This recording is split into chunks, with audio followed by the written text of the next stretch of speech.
we're doing it in a parking space right now. Kind of like your mama likes it. But in the meantime, let me try to mute myself while we do this thing. Go for it, somebody. What's going on, everybody? I hope everybody's having a great night. This show is for educational and entertainment purposes only. You have to be 21 and over to be here. If not, you have to get the flying flock out of here. That means you. Back to you, Fumi. That's about it. Thank you, D. Yep. I am very much not prepared for figuring out this chat situation right now. It's going to take me a second. So, in the meantime, basically, I'm just going to welcome everybody and just assume that everyone's hanging. Whoever's first in the chat, congratulations. You're awesome. Whoever's second in the chat, try again next time. But in the meantime, like Dee Uh-oh. said, the show is for adults only. Did you say OD? Yeah, your YouTube is private. Oh, okay. I was looking for the chat and there's no chat. And I looked down like, oh, it's private. Refresh it again because that's that glitch that I've been having lately. Okay. I will definitely try it again. Here, I'll mute myself and try to see if I can see it.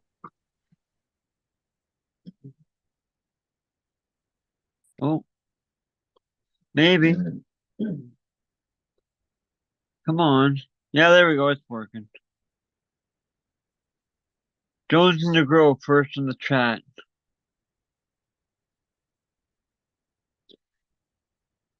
Don't forget to go from top chat to live chat.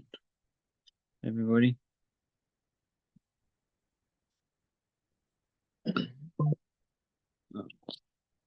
Found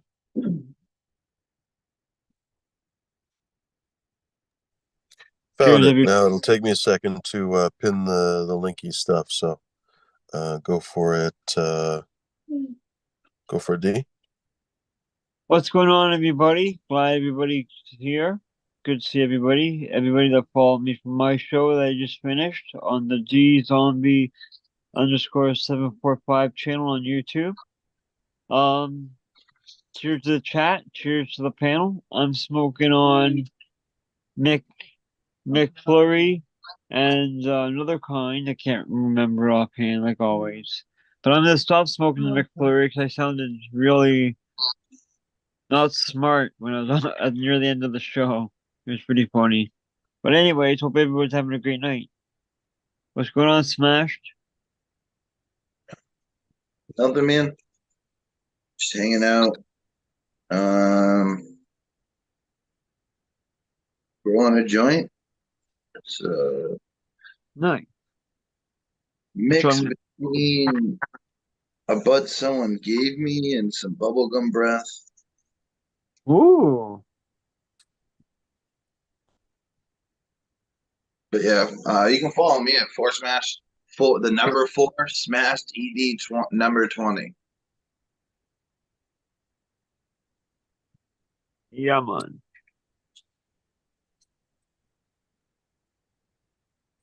I'm rolling a joint. Join the show, ladies and gentlemen, as I ash all over myself. But in the meantime, folks, join the takeover. It's of course a zombie takeover. I feel like I was supposed to say something, but I don't remember what it was. Yeah. Hi, Cat. No. Hello, Robert. Just Captain. I got home last night at 10 p.m. and I look outside at like 11:30, dude, and there's like 6 inches or like 5 inches of snow on the ground. Oh, that's ridiculous. Holy cow. Yeah, we have So snow here. I remember what I was going to say. Good news. I'm just about to meet Nate. You guys probably remember him from the chat. Every once in a while, he checks in, usually pretty late in the evening. He saved the Coot Special #3 for me. It probably doesn't mean a lot to you guys, but you've heard me talking about that plant a bunch of times. And I tried to breed with it, but then it all went tits up with all the other plants in the fall. Anyway, basically, it lives. Another testament to handing people clones and basically hoping you'll get them back. I did unfortunately hand a few people cuvee and a couple other things, but I guess I'll never see those things. But on the bright side, I will see that Coot Special #3, so that's pretty cool because those seeds are, of course, limited. I'm definitely not going to get them back from fucking Coot again. And honestly, because of that whole experience with Coot, I don't really want to run his seeds ever again. So I want to run that plant though. So it's really fucking good news to me anyway that plant exists. Honestly, I'm pretty happy about it. So anyway, I'm going to go pick that up here in a few minutes. You're a funny cat. What's up, Green Fingers? My volume on? Testing. Yeah, I can hear you. Press the wrong button twice. My phone keeps saying the same thing. Fucking cats. So my phone's probably not letting me charge right now. Keeps telling me to put it on charge. Shit. Yeah. Alrighty.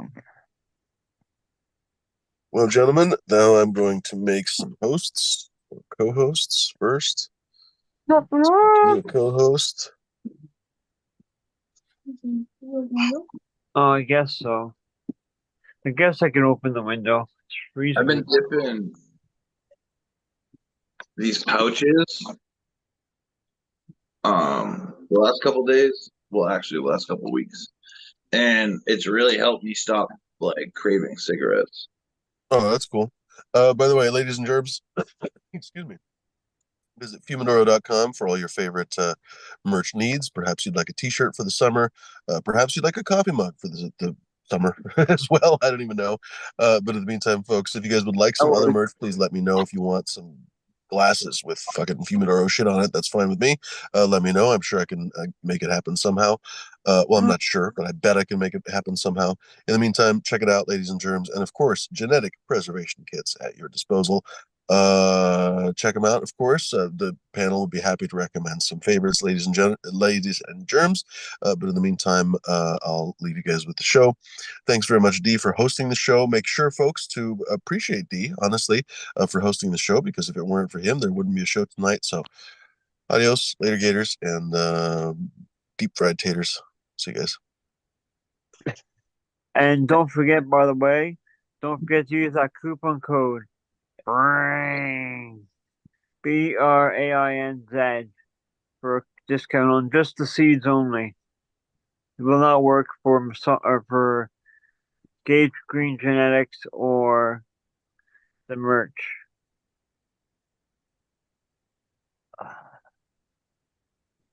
Yeah.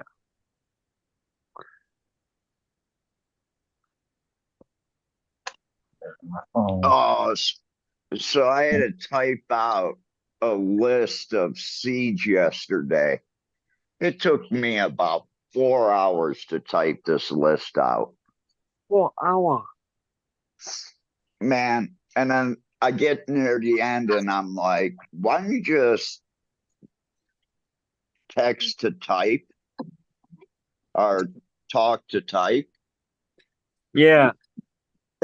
And you're like, goddamn fucking idiot. You've got all this new age technology and you're not using it. You stupid fuck. But it got done. Right on. Yeah, I forget sometimes. I use talk to text all the time.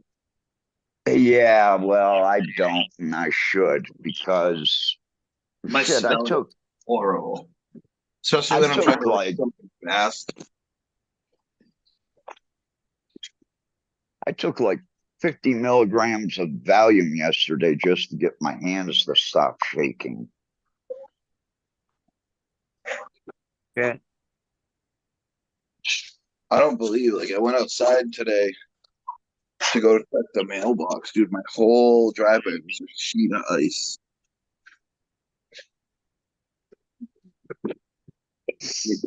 My extension cord. I woke up this morning and heard the water dripping off my metal roof. That's one of my favorite sounds. Oh wait. No, this is the moisture that was on my roof because the sun came out and heated it up.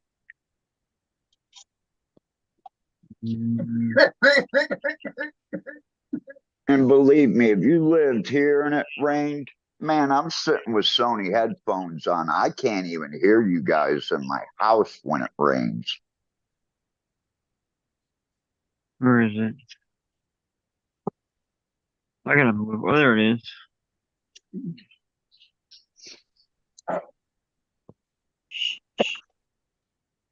Move. Come here, lady. Come here, lady.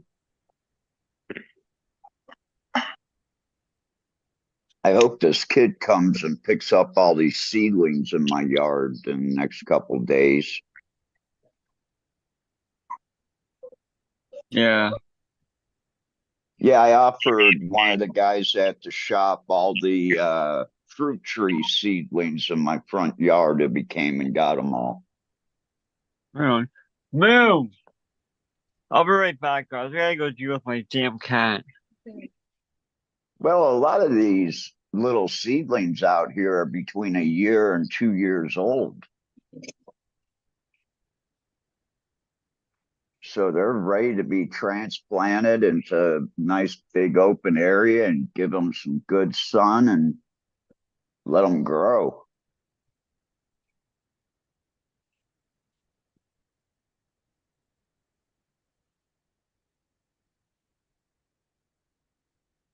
I'm still surprised that that tree over there's got fruit on it. Like I say, that's the first time I've ever seen that tree fruit. But I guess it's tried many times because all the other fruit's dead.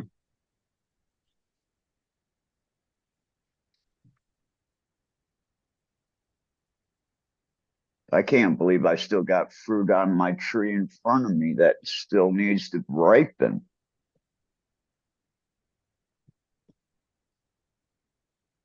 So what you smoking on, Smash?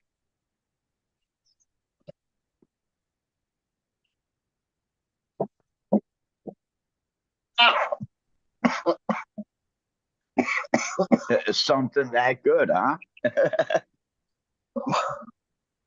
Who'd you ask? What to? Smash, I'll ask it to you, Robert. How you doing today, brother? Cheers. How are you doing?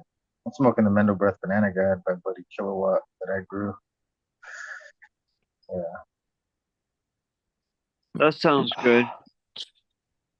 Yeah. Happy accident.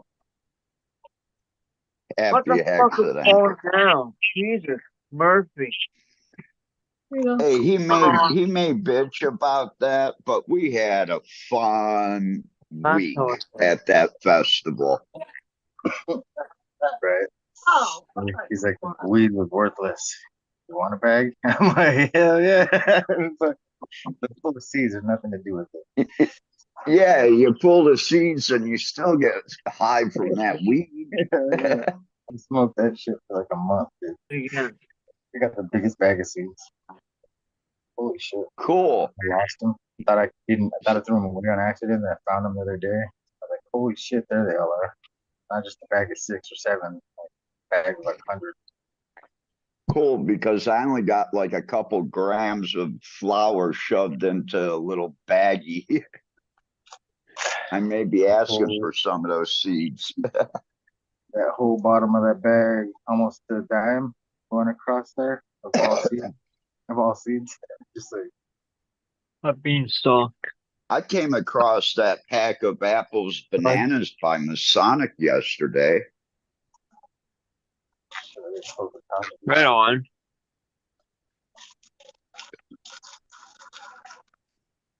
I didn't even know that was in the seeds I had with me. I thought I had left that one back home. Nice. Did you say Masonic? Yeah, Masonic did Right those. on. I know if you say Soccer But it's in a full Oregon, pack. some that guy, he might show up on your show. I've seen it happen. Hey, it'd be great if Mace came on here, but Oh, he He's wasn't got a happy. bunch of work to do over the next couple weeks, man. But he wasn't happy when the time he came on the show that time. No, he wasn't. Well, No, no, yeah, because he came on because of Coots and Coots' yeah. We don't have to. dumbass talking. Yeah. We have to start open.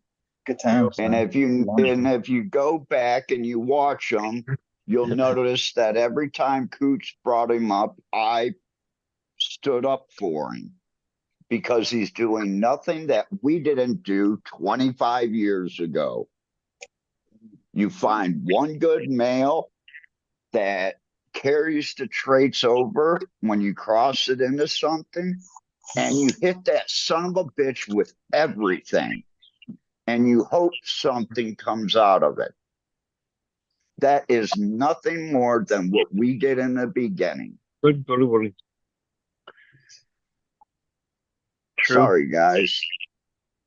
The coffee's a little bit strong this morning. Here, let me fix that. Ooh, we put 2 packs in 1 cup this morning.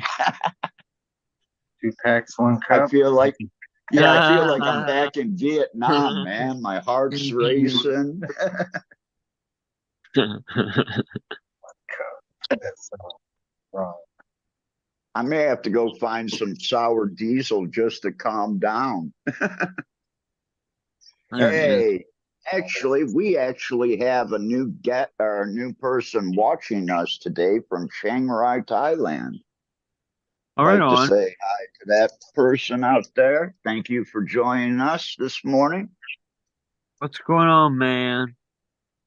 And actually, come on over and we'll smoke some of this hash I got. I did the pre-show earlier. A couple of y'all caught it, and I had got 2 new viewers, and they're both actually from I was gonna say Thailand, from the Netherlands, which is pretty cool. Cool. Three fingers, by the way. That was crazy. I can remember that. But yeah, so I tried them out, and they're gonna check out this channel. Here's Well, there's the Aww. little kitty. Yeah, and I gotta figure where to put you where the sun's not at.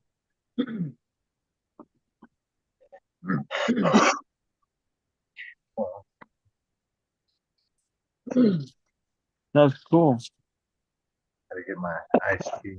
Is he in chat, Cap? I don't know. I can't see chat, remember? Yeah. Oh, okay. If I go to chat, it takes me off the show. Oh, okay. Well, don't do that. That's been this phone ever since the beginning. For some reason, I just can't do it. Mm. The other phone will let me go to chat when I'm on the show. It'll let me see the chat. Oh, dude. They did something to YouTube. They changed YouTube live somehow. Or updated it anyways. You can see the chat now. You can do different things too, which is pretty cool. I could never do before. So that's Hey, No. there's the Yeah. other cat.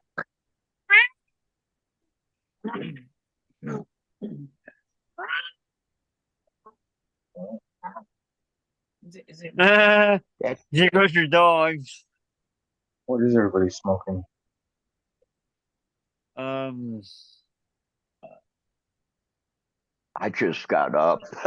I'm having coffee first. Oh yeah, McFlurry.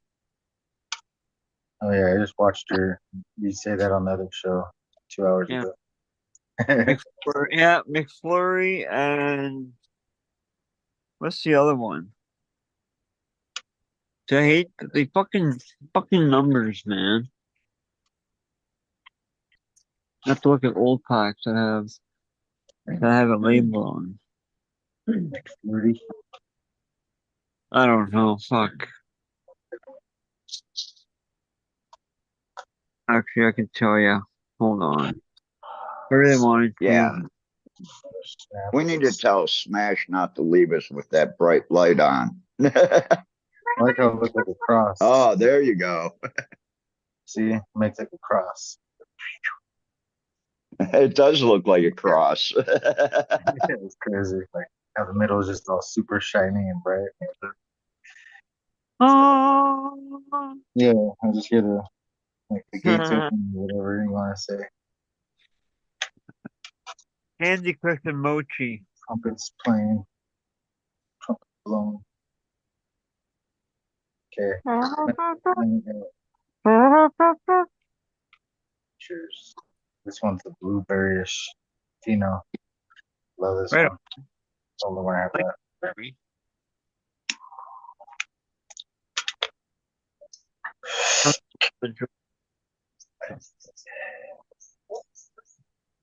Cocoa. Figure out what's what Keep now. thinking and sleep. Shit. At Mochi. midnight.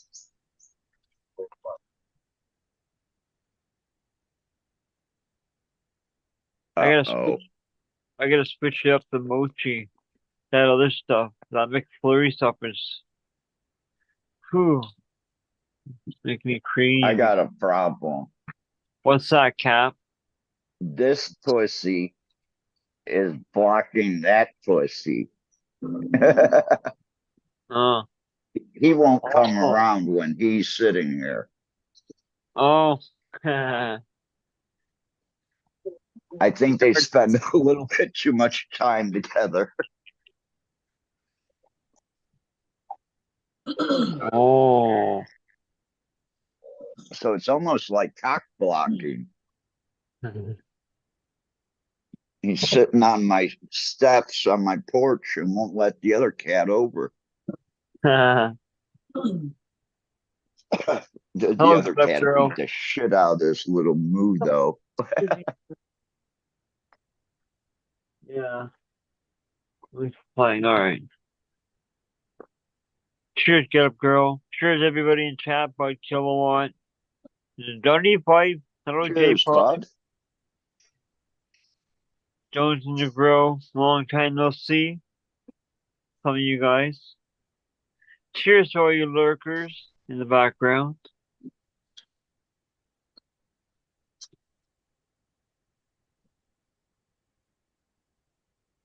Come on, man.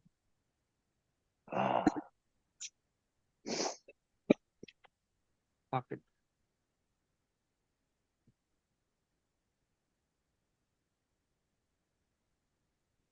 Gotta go play with that cat. Right on.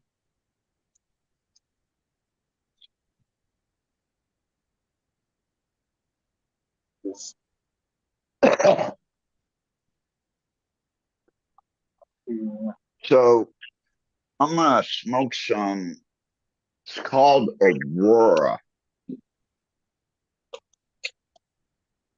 Cool. I haven't smoked any of it yet. It just came into the shop the other day. But I'll go in here in a bit and I'll grab the bud that came from an outdoor grower here that actually looks like Ohio outdoor. I mean, it's just covered in trichlomes. Nice. Yeah. It's got a really good taste to it. Hello, Pinhead. Come to find out, the guy's been growing for like 8 years. This is in Thailand? This is Thailand, bud? Yeah. Oh, wow. Right on. Hey, Well, Raymond it's makes a nice room. I'm not going to say it's Thai strange, but it's Thai yeah. grown bud. Yeah, that's what I. Yeah. Okay, bud. Sounds good, man. Anyone else feels like jumping on? Come on. We'll open chat.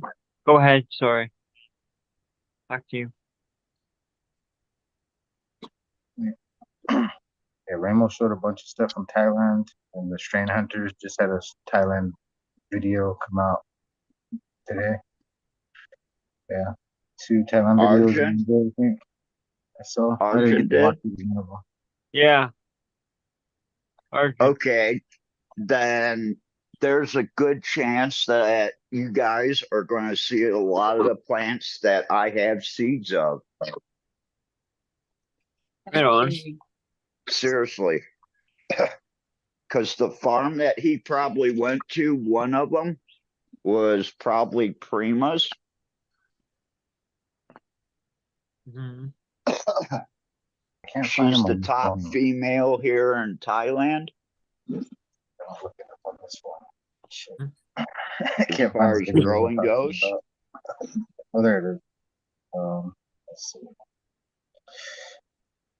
3 hours ago. What the? Coco. Where'd my papers go? You're the worst wind right now. Oh.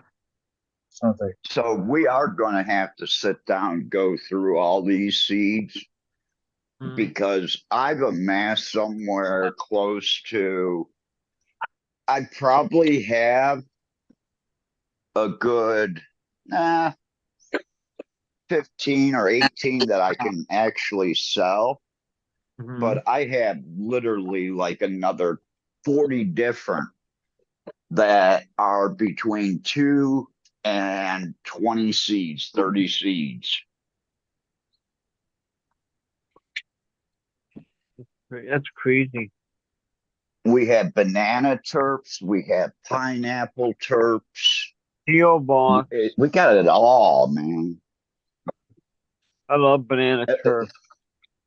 I had a Thai kid, we were talking through translator, and he's like, I really like oranges. And I'm like, I'm sorry, I have like very few things that have orange in it because orange is a citrus and it comes from Thailand. So why would I be bringing seeds that are like already here when I could just find one here and cross it into one of these that I have? Okay, there's that. Hi, buddy. What are you doing? We're zooming.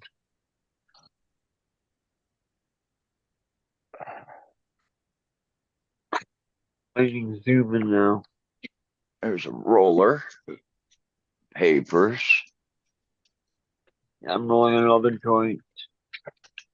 Not friggin' McFlurry. I don't know. That stuff gets me gets me loopy or something.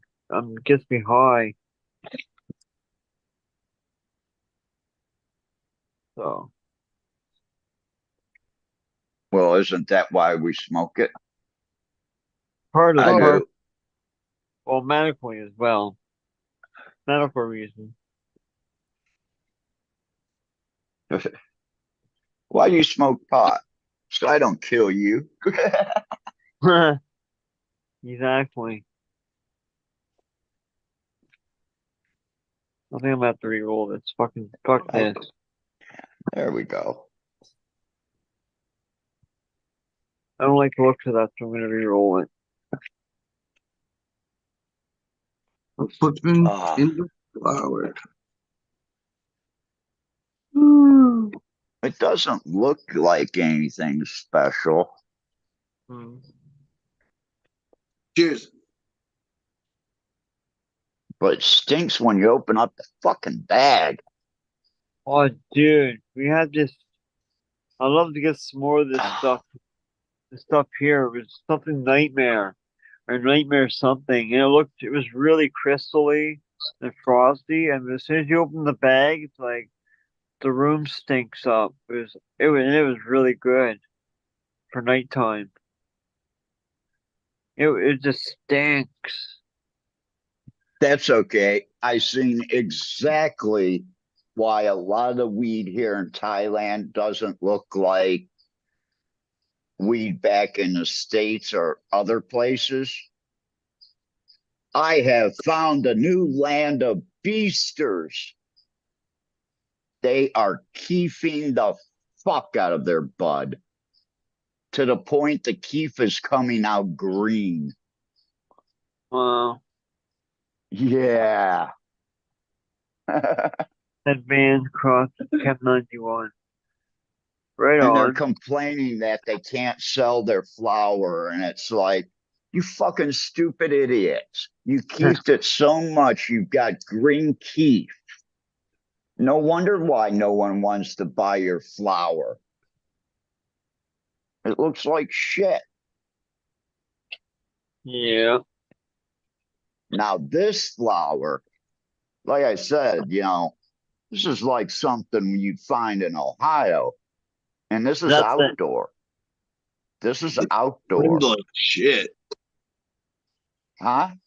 It's trimmed like shit. Fuck you.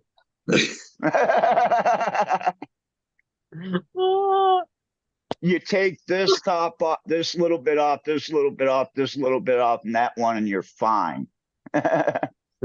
Actually, to tell you the truth, you're going to get flour from me.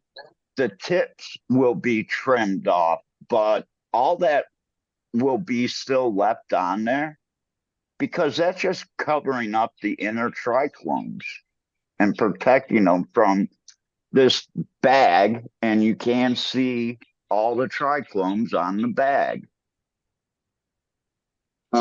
So instead of having it in the bag, I'd rather have it in my bowl or my joint. But I mean, this smells really good for outdoor. I offered him seeds for the rest of what he had, but he was going around to the shops in town and I couldn't grab it. Oh, shit. But hey, he hooked me up with an extra joint to take home and smoke. So, nice. And by the way, that's permanent marker times Sherb. Nice. I want to try permanent marker. I've never tried it. Yeah, it actually gave me a nice body tingle, head high. I was like kind of giddly. I think Jake made that. I think. But yeah, I just flipped the flour. Nice. Like literally like 2 seconds ago, I just put it to 12. Whoa. You guys come out here with me real quick. Drop that mic. I opened up.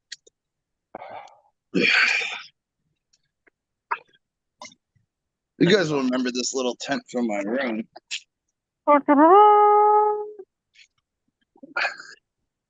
So these are all those little seedlings I literally just transplanted and put them in here with the HLG 100. We're going to give them like 2 weeks, 3 weeks, and we're just going to rotate them into the room, and it's just going to keep doing that. Yeah, right on. But you guys we got talking. Cindy cake, which is wedding cake to Cindy 99. Another Wilson Otter Pop, and then 2 Planet of the Grape auto flowers. Oh no.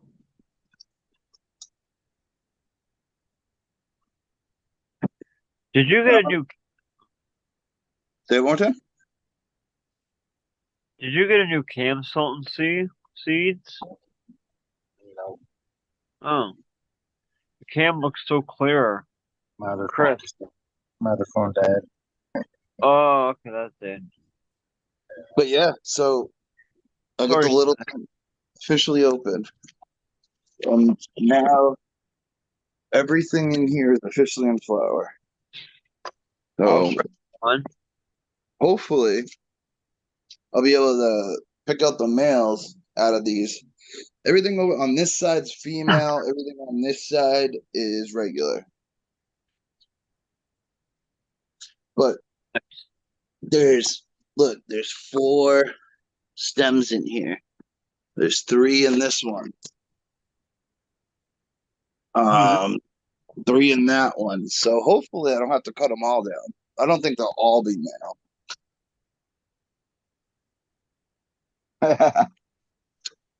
So you got like 3 or Like 4 plants in one pot? Yeah, but they're 10 gallons. Yeah, but OTSS. you put them all together, kind of, it looks like in the center, which is going to cause a root ball problem. Are you gonna cut them? OTSS. No, they seem to be doing fine. Only the strong survive. That's really what it is. It's testing for my shit. Here you go. Well, then that's different. That's testing. Testing. I stressed it out before Because I was about to tell you that you tested a mistake, because I've already done that, and you don't want to plant a whole bunch of plants in one pot. I've actually had really good success doing it this way. As the males come out, I just cut them down and let the females go, and those roots die and seem to help fill up this. It seems to give them enough room to finish flower, and I put them in 10 gallons also. So I started in ones, planning on going into 10 gallons with multiples in there. So hopefully they're not a bunch of fucking males, Males. but I got all females coming in. They're already started.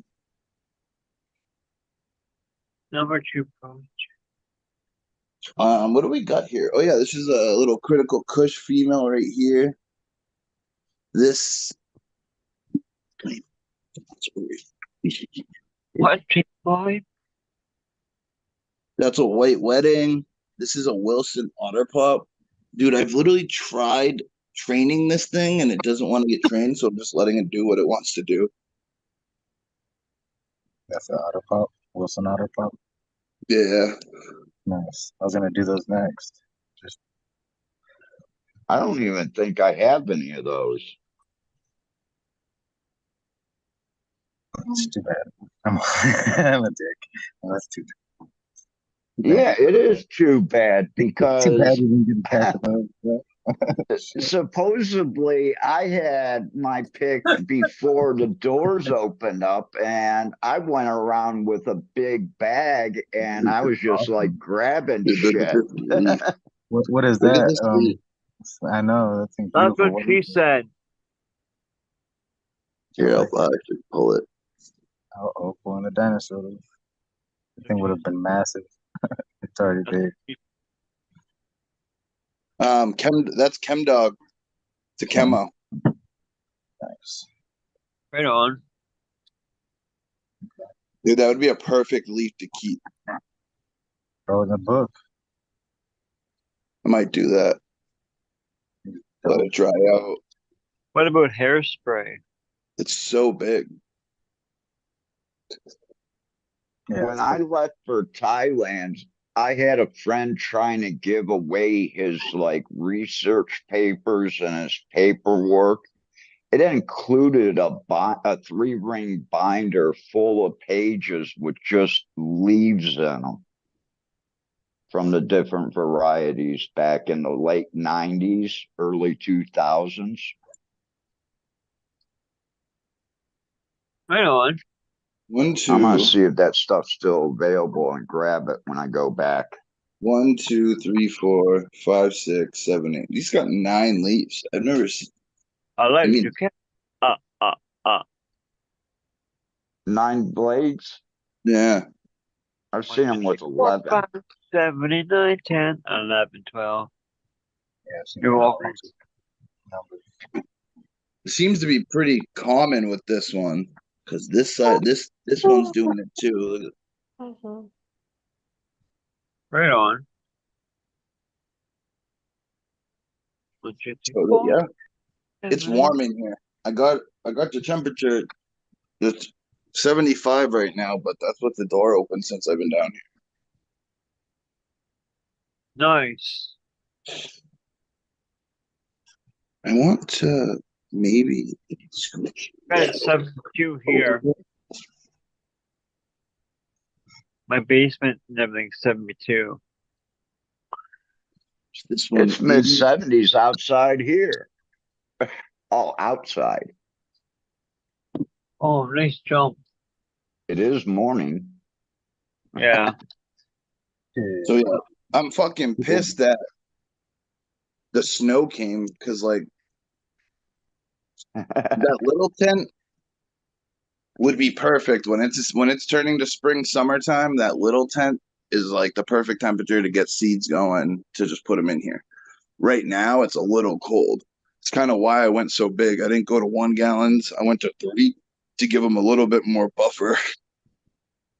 And I just watered them with warm water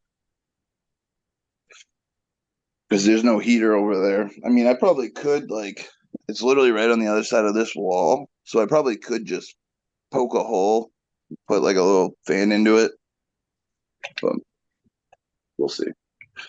You So gotta turn what on. are they sitting on right now? Some sort of plastic? No 2x4s. With So plastic over. you got like 8 2x4s underneath there? Well, I have a bunch of different stuff. That's a little box I made. Those 2 10 gallons are on. And then there's 2 full size, or there's 3 full size 2x4s on the front side. And then I got some extra wood from an old desk I didn't use, so I just put that down up there. Wood. Yeah.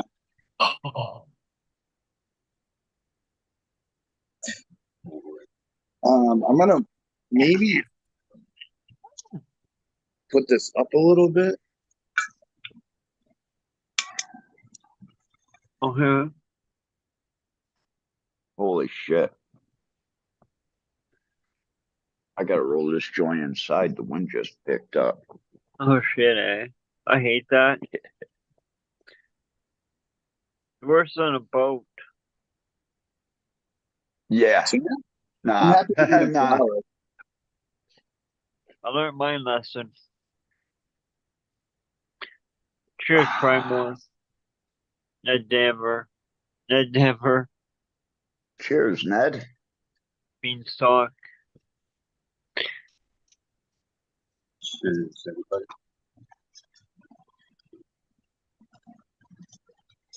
Has anyone seen the new Bob Marley movie yet? Nope. I didn't even know there was one. Yeah. I'm in Thailand, so I don't see shit, dude. It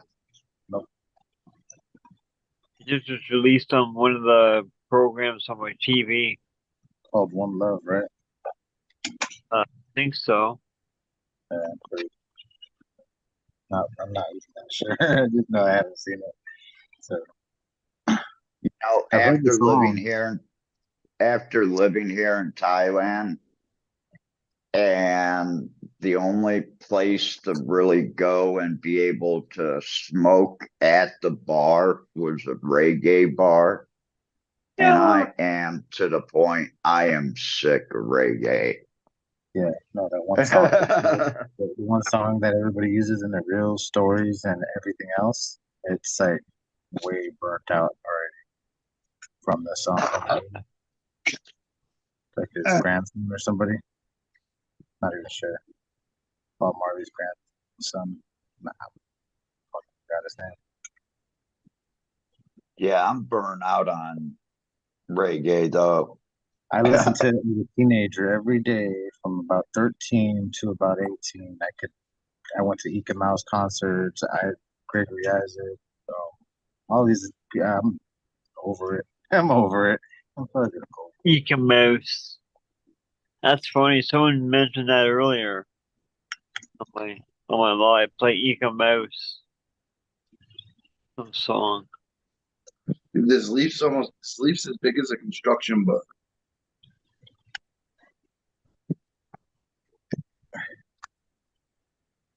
And how big is a construction book? It's the ones you get in school. And construction paper. Okay. No, that's a construction book. The paper doesn't come out. I never got construction books in school. Really? That's because we're Yeah, old. but people. I know. I just stole the teacher's edition. Yeah, The red writing on the back. Yeah.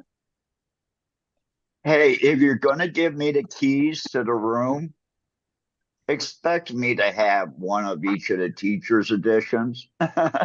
yeah. Especially when they've got those questions that you have to answer at like each end of each chapter. It was Oh, like, okay, I can do this now. so I added that pack of West Coast Sour Diesel from North Star into my raffle I'm doing. Oh, what? How much is that raffle? I don't really want to promote it too much on here. Okay. It's like Yeah. really Promote weird. it. But DM me.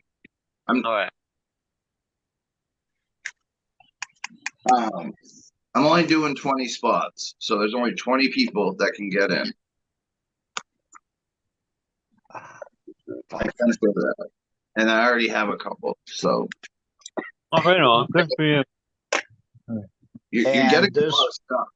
You're getting a pack of Duke Diamond, Shine Apple, the West Coast Sour yeah, Executive yeah. Notes from Mr. Split from Cannabis, Ewan from Purpose Genetics, Meat Wagon from Miranda Family Farms, two of my papaya rum cakes, the pack of my apple fritter. You're getting a pack of Durban to G13, 88 G13 hash plant from Sungrown Mids. I got that. I I got think that. that's it.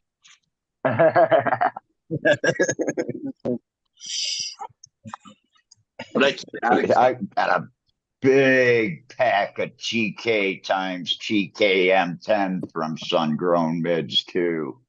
Oh yeah, you get And then I've got that hash plant times papaya. And he actually told me to go through and hunt out the hash plant. so you get this too. US made spoon retails for like $80. The $100. spoon. Man.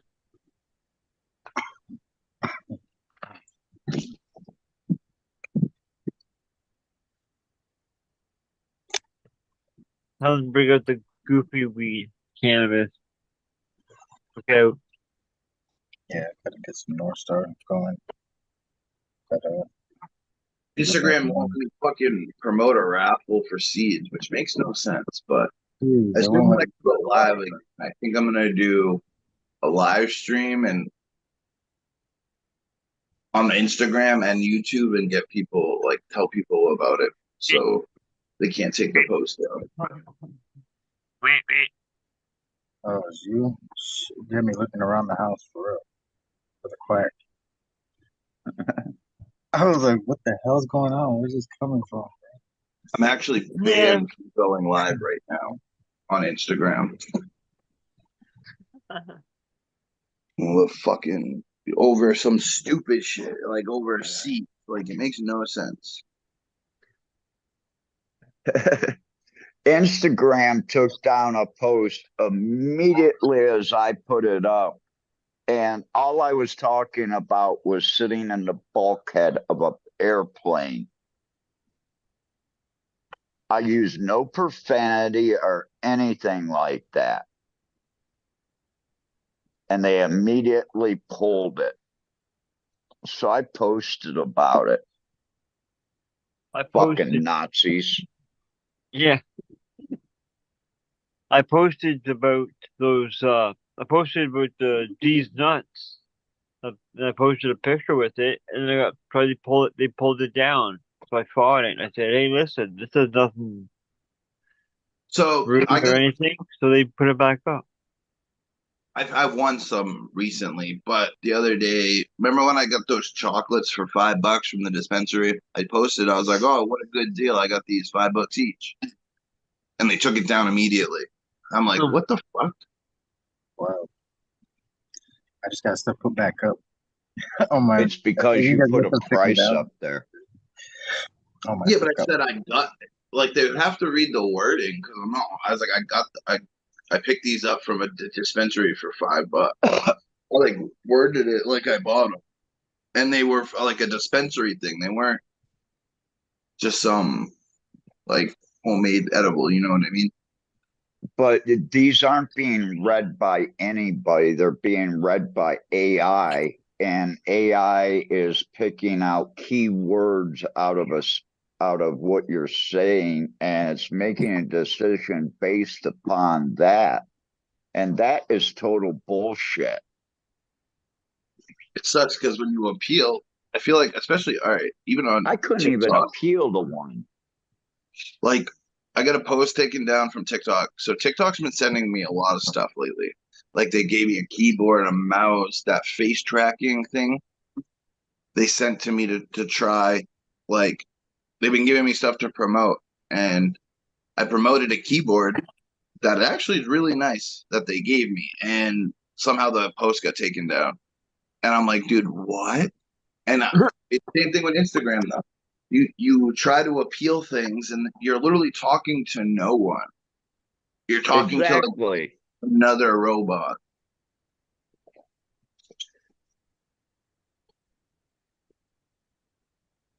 which Yeah. is fucking annoying. I peeled mine, Exactly. got put back up. But these nuts, I'm like fucking right. You should see all the bullshit that I have to go through for this last flight when I had to book another flight on the same airline an hour and 40 minutes after they told me they couldn't get me onto a flight until tomorrow. But if I wanted to buy one, I could get on that plane today. Bunch of But bad. it was their two planes that made me late for my connecting flight, and they wouldn't do shit about it. Yeah, All they I told sat, me I sat was, on here's an email address. You can email or you can call them. yeah, And I'm I like, sat on fuck the you. tarmac for an hour and a half on my way to like when I left from Boston, I went to New York, and I'm trying to remember. Oh yeah, leaving Boston, we got stuck on the tarmac for hours, hours, and I got to New York to catch my flight, and I had to run to the gate. Like physically, I was sprinting to the gate because I was like it was 10 minutes away from when I left, like departured. It was crazy. They do that. It's all the time, and they don't care. Like I flew JetBlue specifically because they have Wi-Fi and stuff free. Um,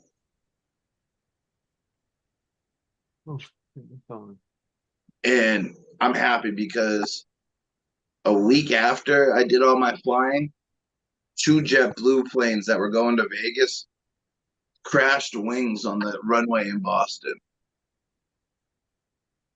I wish I'd be on one of those planes, man. Damn. Talking about a lawsuit. I fucked up my back. Imagine being out on the tarmac and all of a sudden, like, Watch that happen. yeah, you watch You're a like, plane fuck. I'm on one of these planes too. Well, that's what you get for $89.99 a ticket.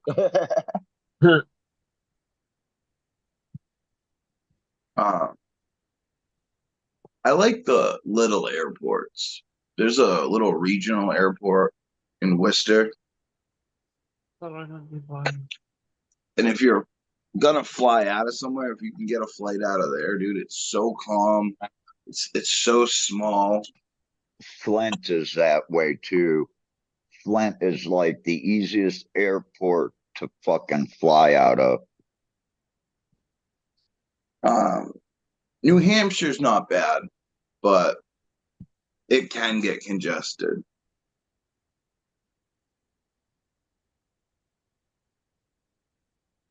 And because of me, you could fly out of the Flint airport in 2013 with cannabis to another state, and they won't even say shit.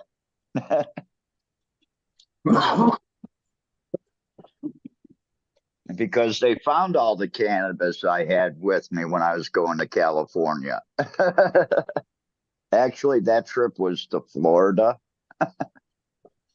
Oh, it's funny you guys were talking about Bob Marley. Someone gave me this lighter yesterday. Right on. Yeah, man. I still have a Bob Marley lighter that I brought here 7 years ago. So much fun. It's a Bic. It's a bit. I don't smoke no blood clot weed. Ganja. I want to get a clipper that fits this thing, the choker booker, because this one they gave to me and it's like limited edition. It says Northern Lights on it, and it's got like a painting. I didn't know that they added this metal thing for like a tamper for a bowl. You've got a poker, a damper, and it's a case, right? Is that one of those poker ones? Yeah, it's a choker poker, but they have Poker? like the packer to like pack your bowl down. The choker poker. That's what he said. This one's for clippers. She chokes when I poke her. Which Not I think they probably could make one that fits everything, which they should. Because my Bic does not fit in this clipper one.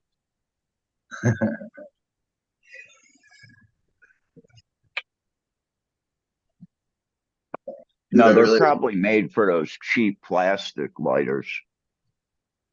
They make them for Bics, but that one's specifically made for clipper. Dick, not dick. You know what? It could be the Bics that they have over here. They're a little bit smaller. If that's it, I could possibly pick you up the Bics here and ship them to you. The little one actually, But one of those. I'll have to look. I got a lighter leash. You could, dude. If anyone has a 3D printer, I've got the original one still. if anyone has a 3D printer, dude, we can make these, and we'll just customize them. Hit me up. I'll do the art. I'll do the art. You print them. I'll do the art. I wonder if the company Humidor user could do that.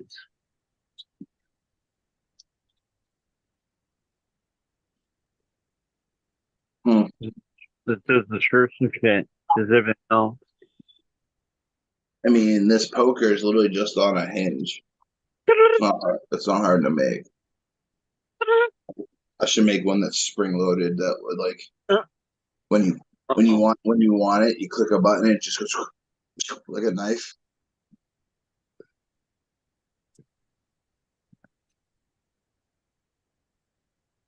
Yeah, I like the art on this one though. It's got like a howling wolf. Wait on. Dude, I got the best pen I've ever felt in my life at the TPE Expo. This thing writes so smooth. It's so nice. Right on. Yeah, I tried writing yesterday and it was like, no, I need a keyboard and I need a big one. How big? I had to use the full keyboard on a good size iPad. Oh, I got a bigger keyboard than I wish I had a regular keyboard, but I didn't. That would have made it able for me to actually use and type with both hands. But it's a hell of a lot better than a little keyboard on your phone when your hands are shaking. Cool. Yes. I technically could hook this up to my phone too. It's micro USB to USB, but you can get a cord to micro USB. But yeah, this is the keyboard I normally like game with and stuff.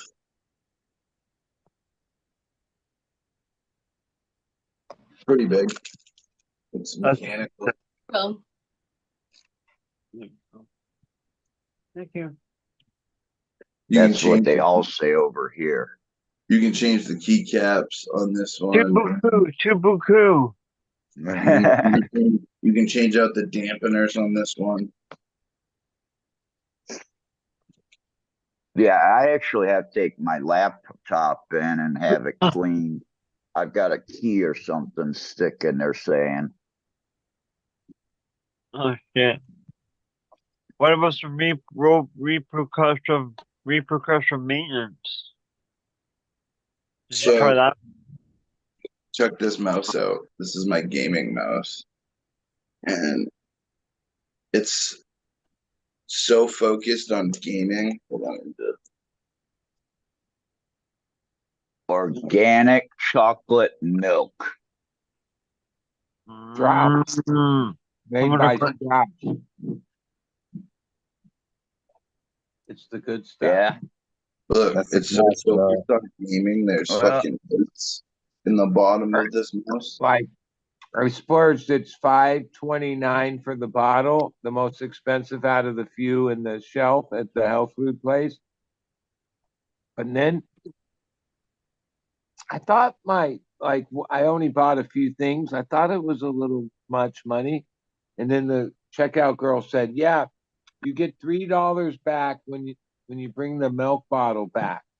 If you bring the milk bottle back. So beyond it costing $5.29 for the milk, I had to pay $3 more $3 deposit.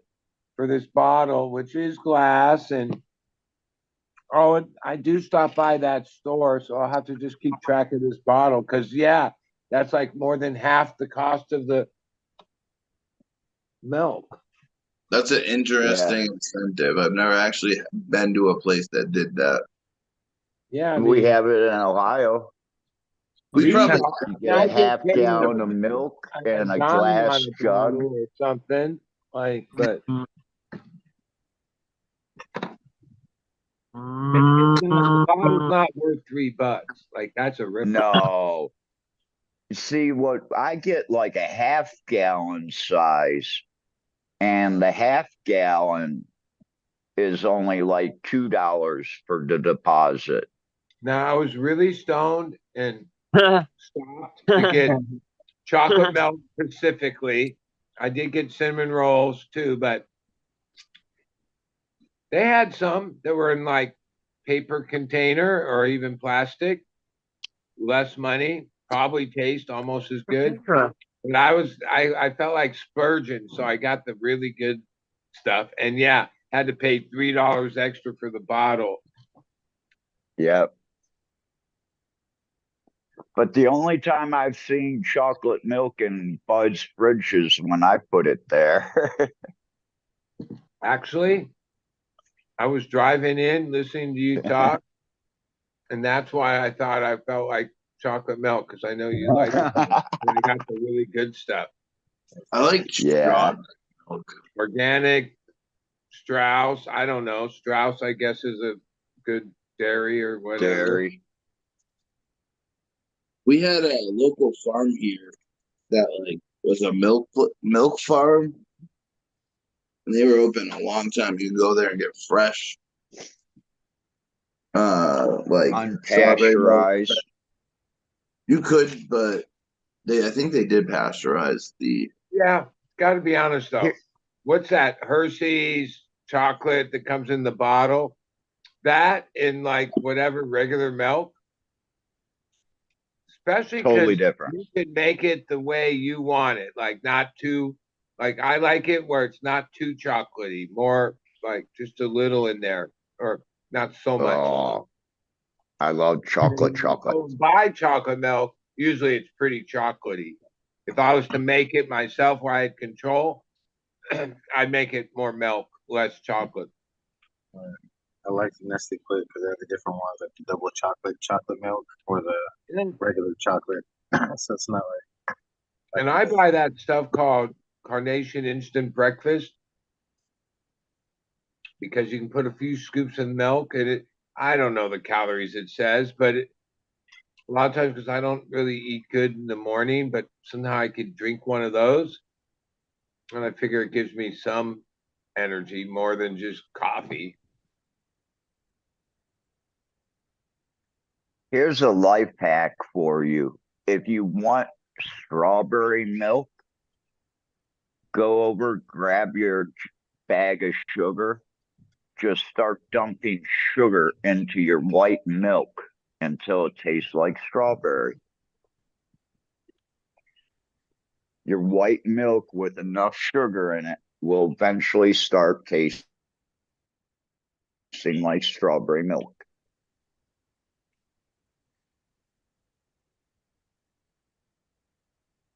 Yeah, but that would also put you in a diabetic coma. I love banana milk too. Like Hey, banana. give They and have like take, a right? banana cream milk. Yeah, I still drink a good amount of dairy, eat Yeah. dairy, like dairy. I'd hate to like have some medical thing in my age where they go, "Oh, you got to cut back on dairy." That'd be like, "Oh, fuck." Yeah, like losing your gallbladder a few years ago here in Thailand. Shit, that's almost been 8 years now. That's 2016. I had that surgery here. I have to be careful on my dairy intake. I'm partially lactose intolerant. If I eat too much dairy, it'll make me sick. But I can drink milk, but I don't usually drink milk. I eat cheese and stuff like that, but I gotta be careful how much I eat. Yeah, it fucks me up because Yeah, I if don't I have eat, a gallbladder. It can't process fatty oils and milk and shit like that. I go through phases. I'm in one now where I'm into ice cream dairy for a few months, weeks. Usually, what happens to me, all of a sudden, I'll realize I'm like super congested.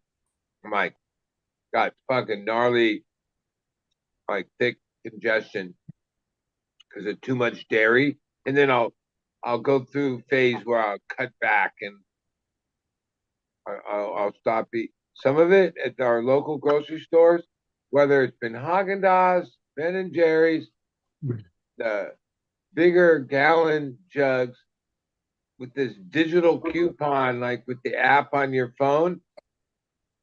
Ice cream for the last couple months, all the good brands have been not at the same time, but when one sale was over, another brand sale started. $2.37 each, when they're normally like sometimes $5.99 or whatever the fuck. yeah. Yeah, I went through like a whole bunch of flavors of Ben and Jerry's. Like I for $2.37 or whatever it was, I was like, oh, I'll try that flavor. I'll try that flavor. I tried all the flavors. Some of them pretty good. Haagen Dazs, yeah, I like them because their ice cream's kind of cleaner, like not as sugary and foo foo. I love And better. on sale. And fuck, last night I bought a gallon of just regular Rocky Road, and then this this afternoon I had a bowl, and I thought, yeah, I really like Rocky Road. Like I hadn't like had Rocky Road, like So my favorite ice cream now is called Moose Tracks. yeah, those are good. Sometimes some of those, like I can also decide, fuck that, I just want plain, like plain vanilla, plain strawberry, or plain chocolate, like a whole gallon of that. I'm like, because I love a lot of these ice pistachio. creams have so much other stuff in it, it's hardly any ice cream in it anymore. chocolate Man, malted crunch from Thrifties. Thrifties ice cream You would altogether. Fire. you come to Thailand and you try the ice cream here and you'd go, oh my God. I like Is that maple walnut with real walnuts.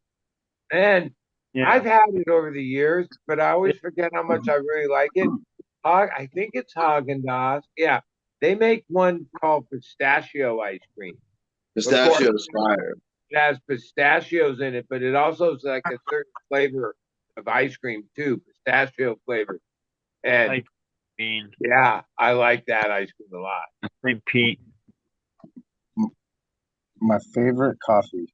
So it's coffee ice cream, any brand coffee ice cream. Yeah, Java chip, coffee ice cream, mocha almond fudge from 31 flavors. Yeah. Any coffee. All the I get a coffees. I get a birthday iced coffee. I love iced coffees, bro. What about mint chocolate chip? Fire. It's one of the tops. I get a And birthday all cake the things, flavor. I mean, I guess there's a lot of sugar in it or whatever, but out of all the things I indulge in, yeah, I ice cream. That's one of my favorite stoner things. Like a lot of nights when I'm like at a certain stoner, Oh shit. I Yo, crave ice cream. I just crave a bowl of fucking ice cream. if you're still a stoner gamer, Call of Duty just released mobile Warzone. Like Uh oh. I just got it. Yeah, last night it downloaded. I'm gonna have to Aren't check that. aren't there? Isn't it like the business model of like Call of Duty at this point? They're always going to be releasing the next thing. Like Yeah, that's the Yeah. thing. it never ends. It's a continually I never building played it or game. anything, but I hear all about it. But what all I can remember hearing about it over the years is there's a new Call of Duty out. There's No, always no. like The worst from one, my the worst perspective, there's game, always a new Call of Duty out. the worst game everyone's been waiting for is GTA 6. I've played every GTA. GTA 5's been out for oh my god, 10 years Now, maybe.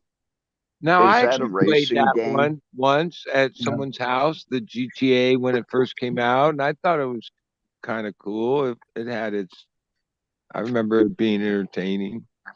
Yeah, I like it. I've That's never. a racing game, right? Oh Yeah. no. Yeah, Guys, I'm not into, I gave up the Atari and all that Because back in the fucking 80s. GTA is like a role playing hey, game where you here's can how like, I do am. everything. A lot of things in my life have been fads where like even things you thought were never going to come back came back. Like right now, Oh, albums are yeah. back, right? I'm I'm I'm from the era before video games, and I was really good and really enjoy playing pinball games. And I'm thinking, why hasn't the pinball game came back like that? That they were so cool. That like Never went away, bro. arcades with them were cool. Like I think if you set up a like a social place and had good pinball machines and I think Or that's There is. They there have will those be a now. time. Mark my words, there will be a time when pinball's coming back. It's Well, not no, going to all arcade games are coming back right now. There's like a whole like bar arcade revolution right now where Yeah. they're making it legal to drink. You pay $20 to get in, and you can play unlimited arcade games.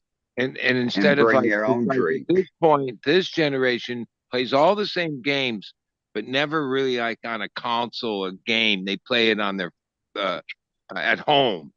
They don't play it in an arcade or See, here they do. They have computer rooms, and people go in there, and they'll go in a group, and they'll all jump on these different computers with these really nice chairs. Some of these places are really decked out, and you can just sit there and play with your friends. well, a lot of gaming like went to a point Well, where it you started like understand, that. fuckers. Like I remember as a kid, the hangout was the arcade, and I when I first started going to arcade, there were predominantly pinball machines. But over the my childhood, those years, it went less pinball, more video games, right?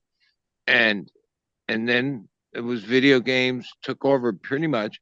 But kids used to go to the arcade and play games against each other at the arcade, like that. Now people just go online, they talk to each other, like they added that, like you can have a headset and be like, but no one has to leave their fucking house. That's weird. Well, I'm sure certain people crave, like, yeah, wouldn't it be more fun if you like did it with people, like, you know, like it would be like a pool hall. Like pool halls aren't that popular, but there was always a certain vibe in a pool hall. They had video and pinball too. Bowling alleys. I some of those places still exist. Like pool hall. Yeah. But they're not as popular, as prominent as they used to be. The main one from Bowling my alleys childhood just closed down a couple of years ago. what? Bowling alley or arcade? Associated with bars. I was a roller but skate like kid. I didn't. My dad worked at a roller skating rink when I was growing up. Those were fun. Ice rinks and roller rinks, yeah. I never got it. I was a like less Hey, less Captain. type of things in the world today. Like I don't have kids or anything, but I'm still a kid. But yeah, it seems like things like that are less and less. Doing things like somehow on the phone or in the computer. Captain, you see what I got? Seneca, damn, I'm dying for one of those cigarettes. Fuck.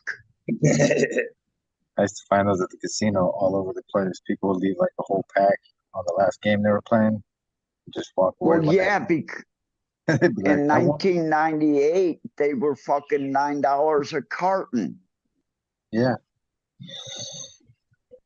Yeah.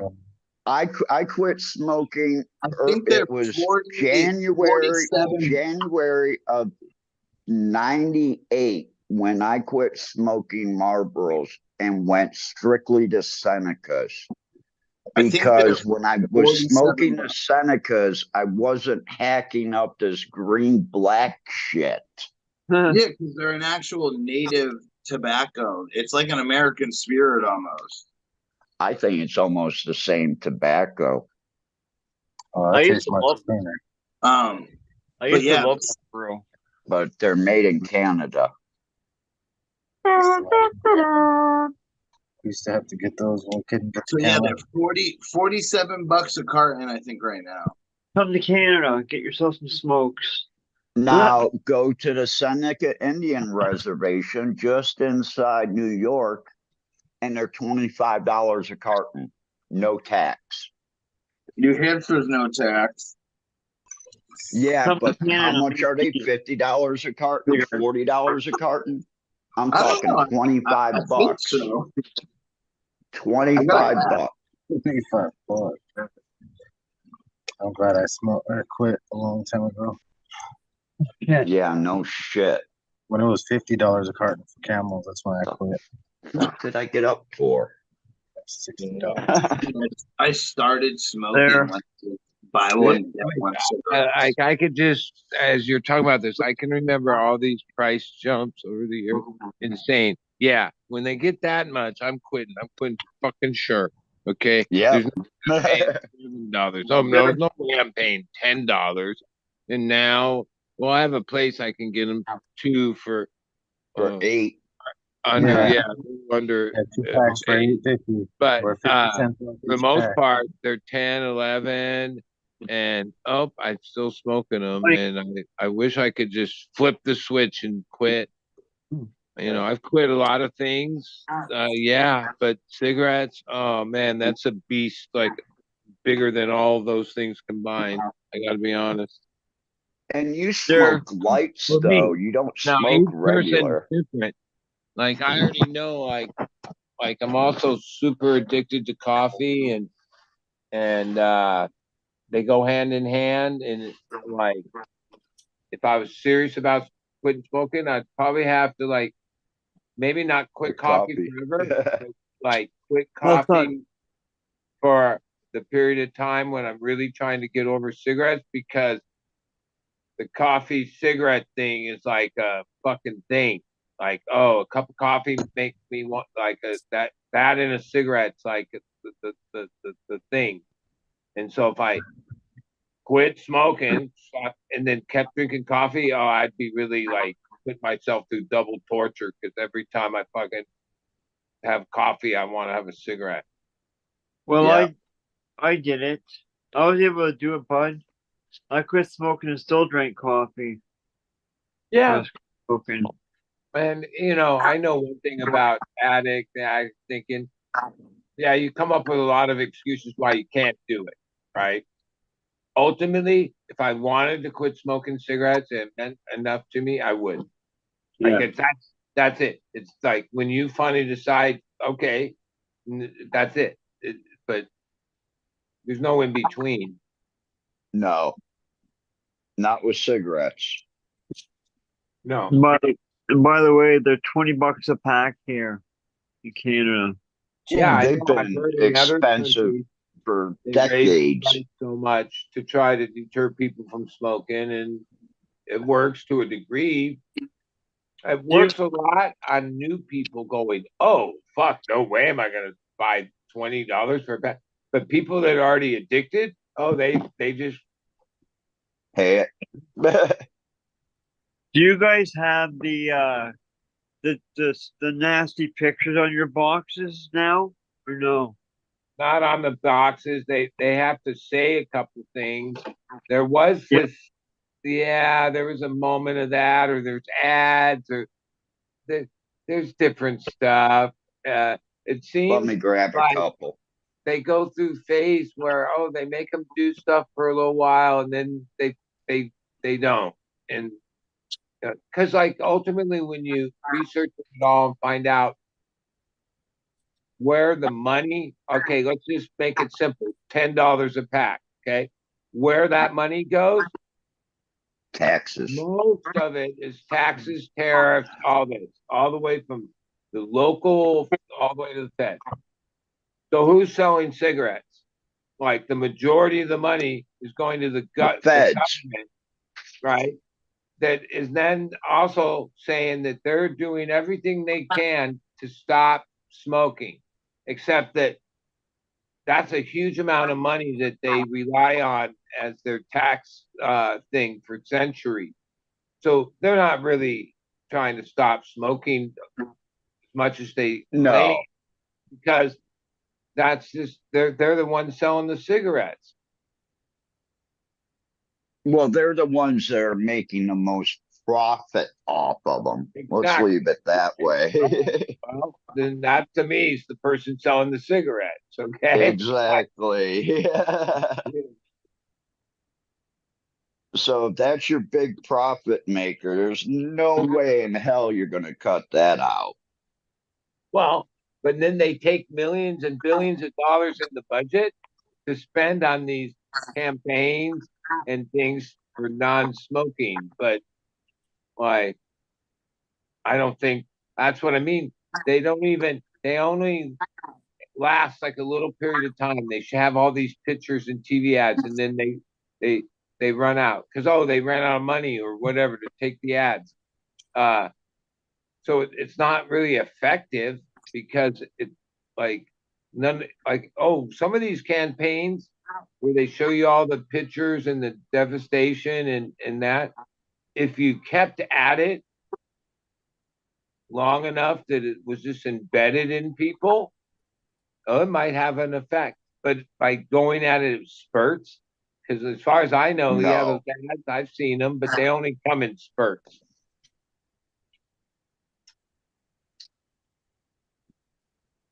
They used to have ads about drugs like that, where they would spend like hundreds of millions of dollars or millions of dollars back then to like have ads to say, oh, this is your brain on drugs, or Huh. like, like the stupidest ad. They used to spend like millions and millions and millions of dollars and thought that was effective. Okay. So here is Virginia tobacco, but these are made in Greece.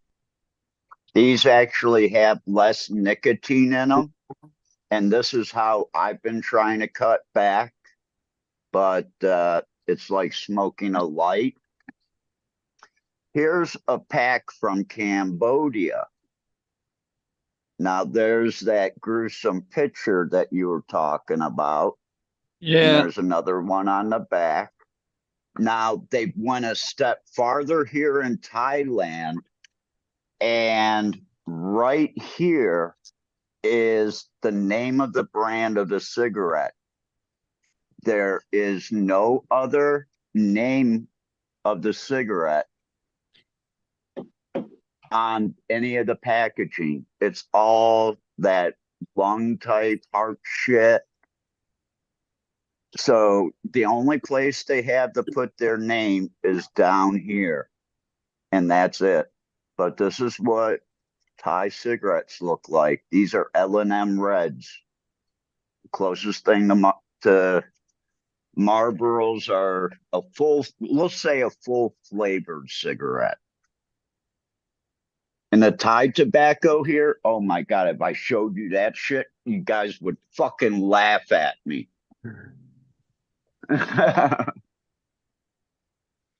I know. We are prepared Now, to laugh. You got any? the Vietnamese tobacco, that's some strong shit. That's like some Indian tobacco that I've had. Oh, good golly wolly gee. Thank you very much.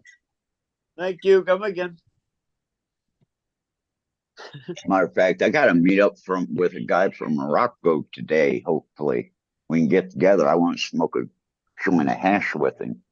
Nice. It's just like anything, like let's say country, because a lot of the tobacco sales internationally is in a lot of countries, right?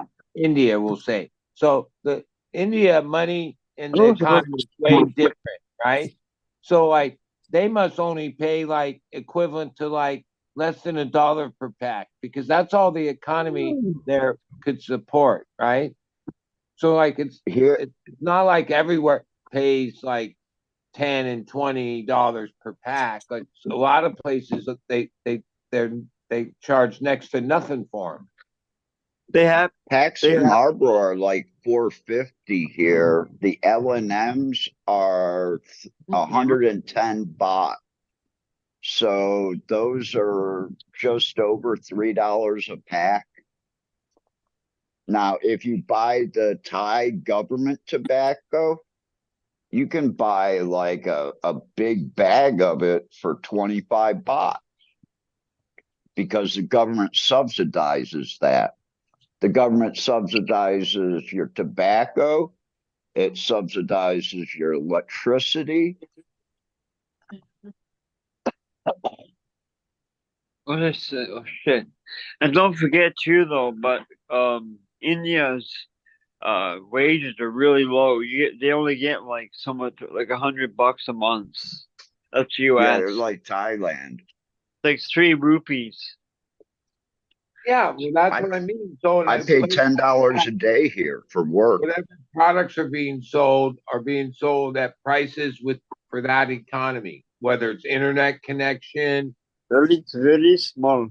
anything, a phone, like Yes, sir. iPhone. I heard a little bit of the news, but I guess iPhone be sued, say they're antitrust or whatever.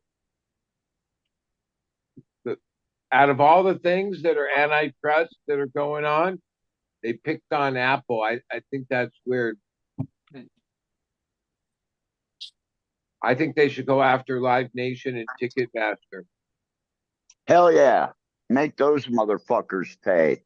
Make us overpay for tickets all these years, and then all of a sudden you go to get a refund and you look at your refund and you go, it ain't even fucking worth claiming.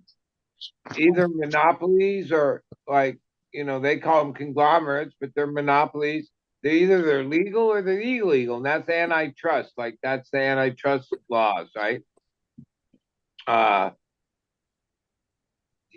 Yeah, it seems in the last 20 years we've like went to where we forgot that there's antitrust laws. There's a whole bunch of industries and Yeah, and people and forget about.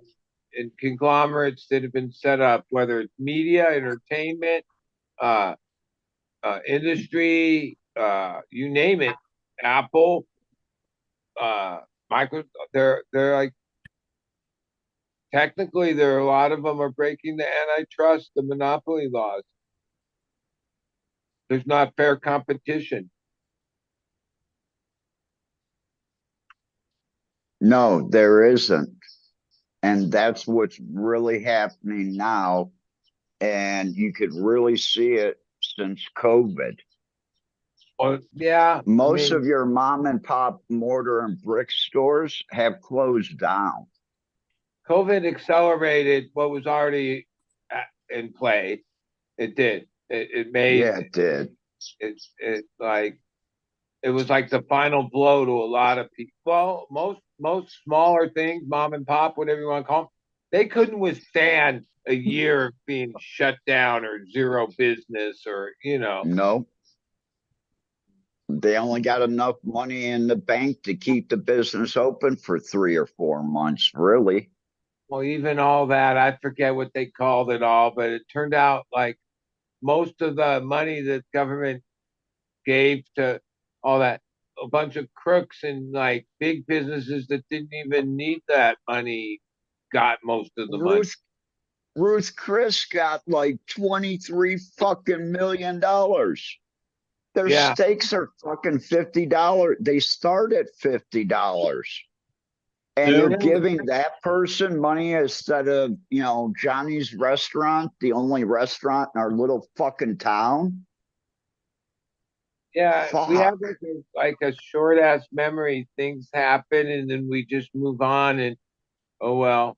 Like yeah. Some of that I think is the big picture of like the real powers that be.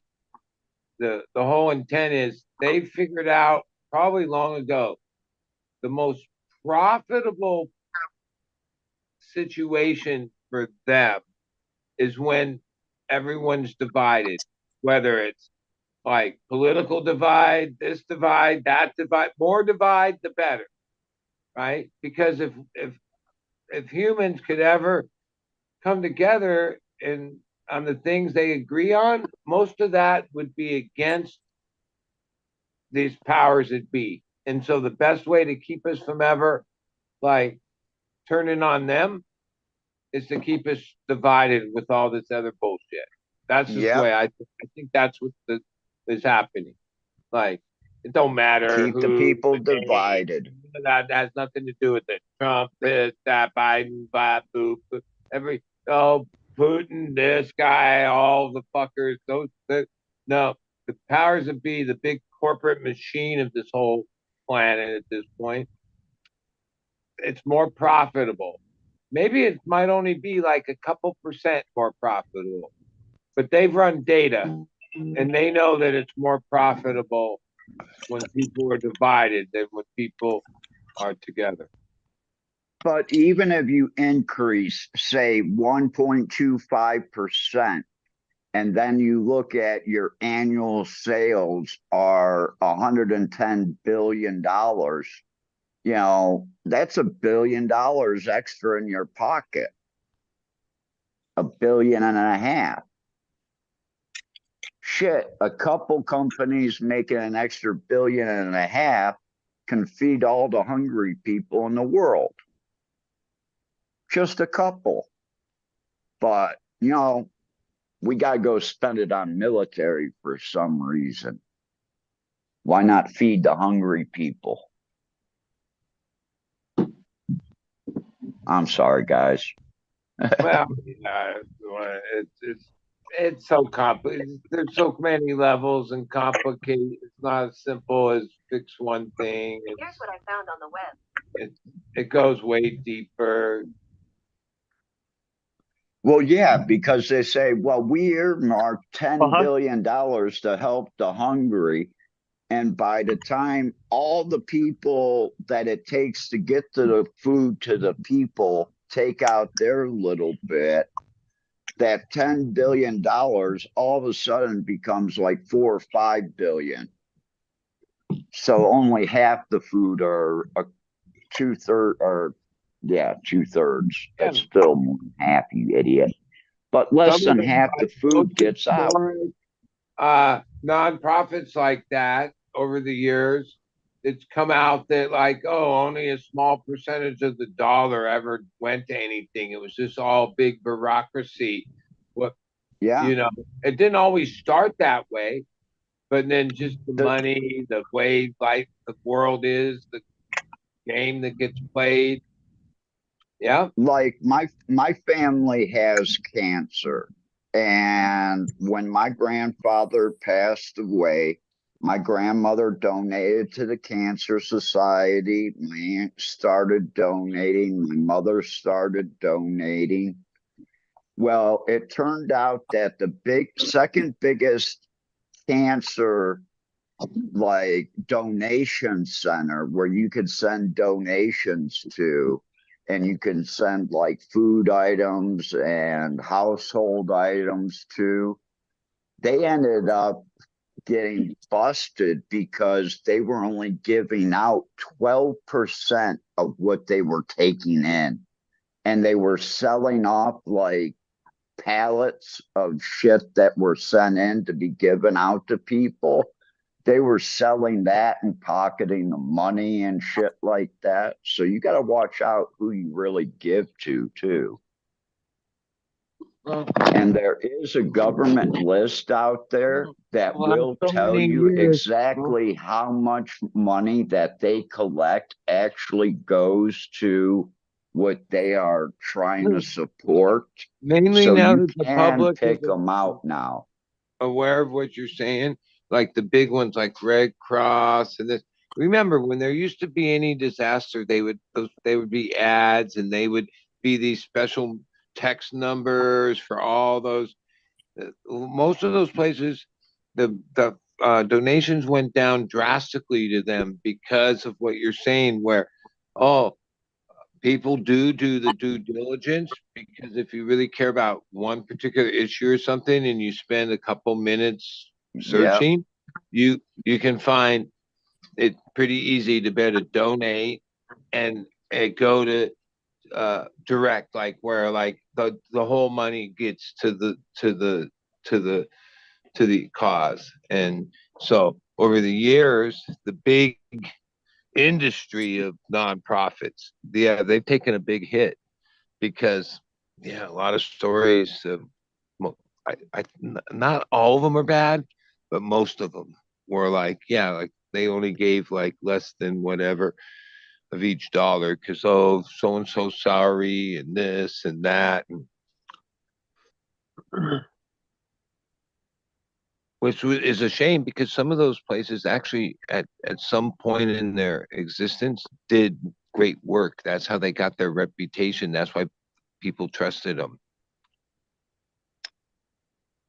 like during the Yeah. war Me, and things. me and my mother had a talk about that because I had to ask her, because my aunt set up this thing a long time ago. You know, my aunt was very good with her money. She never married. She was in the army her whole life. She was a RN nurse, and she made pretty good rank. So she was making good money and rubbing with people that, made good business decisions. And she was able to capitalize on that and set up a program at the University of West Virginia to put a new nursing student through school, one student every year. Well, it takes 7 years basically to go through nursing school to become an RN. That's almost like a doctor. But we have 7 people at the University of West Virginia that are able to go to school that would normally not be able to afford that because of what my aunt set up. And I started getting shit from the university about 4 years ago. And that's when I kicked in as the head of the trust, or one of the trustees of the trust now. So the university is sending me a whole bunch of shit. I had to call back and say, hey, why is the University of West Virginia offering me like, opening day football tickets? I mean, hey, You know, who are these people? well, I kind of wondered about it. And that's when I was told that it switched over to me. Because we made another, when my aunt passed away, we sold her house in Hilton Head and we donated the whole amount of the house to the university. And when me and my mom were talking, I said, my daughter ain't going to do shit for me. I said, everything I got's going to go to the University of West Virginia. And then you know what they did? They gave me my dad's van. So when I go back, I've got 2 cars now. Nice.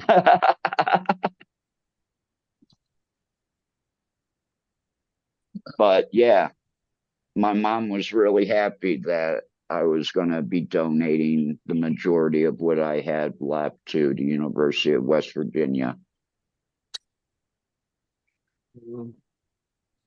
Good stuff. Of course, I think my mom will be donating it because I think I'll die before she will. She's still full of piss and vinegar. Start off. She may not remember who I am.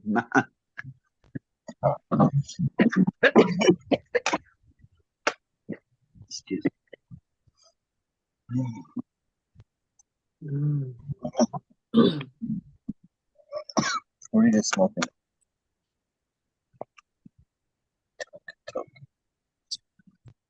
Watching Smash go crazy on people.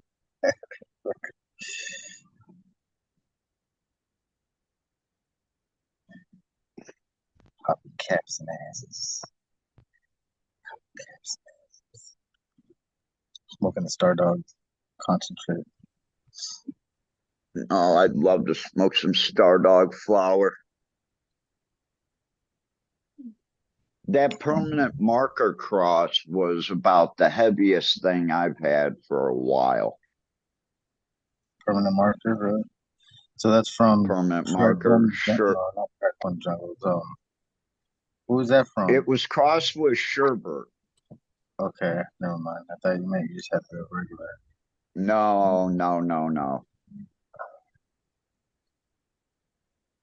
I wish, because I have still yet to try regular permanent marker, just straight permanent marker yet. I want to try that. Is it Sea Junkies or Tricom, or who makes the Sea permanent Junkie. marker? All right. I'm on the phone that I would look up everything on, so I can't look nothing else. I think it's Sea Junkie that put this one out. That was the bud that I showed you. That was the permanent marker. I'm sorry for telling you. The one that Smash said it looked like shit. Hey, anybody out there? That's the way you're going to get your flower from me, basically. Because I smoke those outer leaves. I don't care. They grind up in a fucking joint just as good as anything else. Just take the stem out.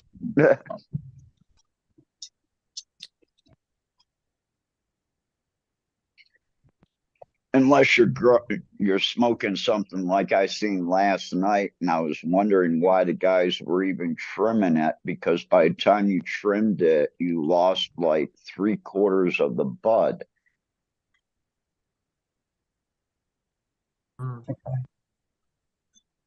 So if the leaf has trichome on it, and that's the majority of your plant, Don't be trimming that all off. Not unless you want to go broke.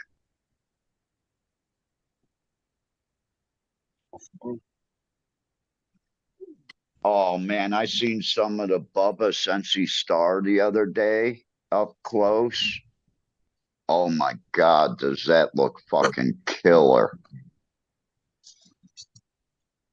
Dirty armpits and stinky shoes smell with a little bit of cat piss thrown in.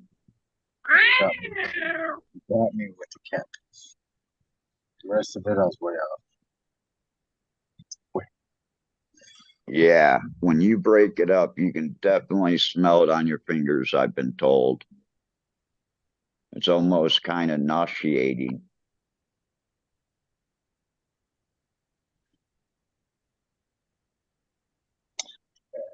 Pretty nasty vortex. The boy starts to take it out. Take it out of the room. Yeah, I had to pick up like 300 of those fucking vortex seeds off my floor. Thanks, Spartan. Next time, put them in a bag instead of just a baggy mailer with a whole bunch of other packs of seeds so you don't see them at the bottom of the bag. And then you go to pour out the bag to get the other bags out, and then all these seeds come out.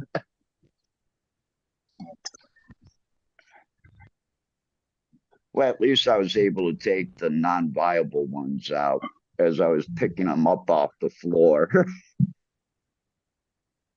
And the table and the chair.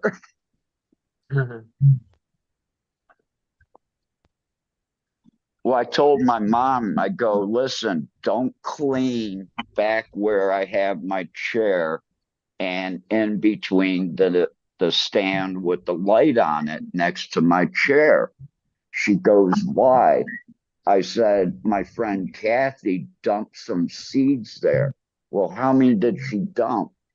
I said, a lot. Well, couldn't you pick them up? I said, that's like shag carpeting. I'm going to have to come and get like a coffee filter and put it over to shop vac to collect all those. I'm just gonna say something like that, Captain. Right on.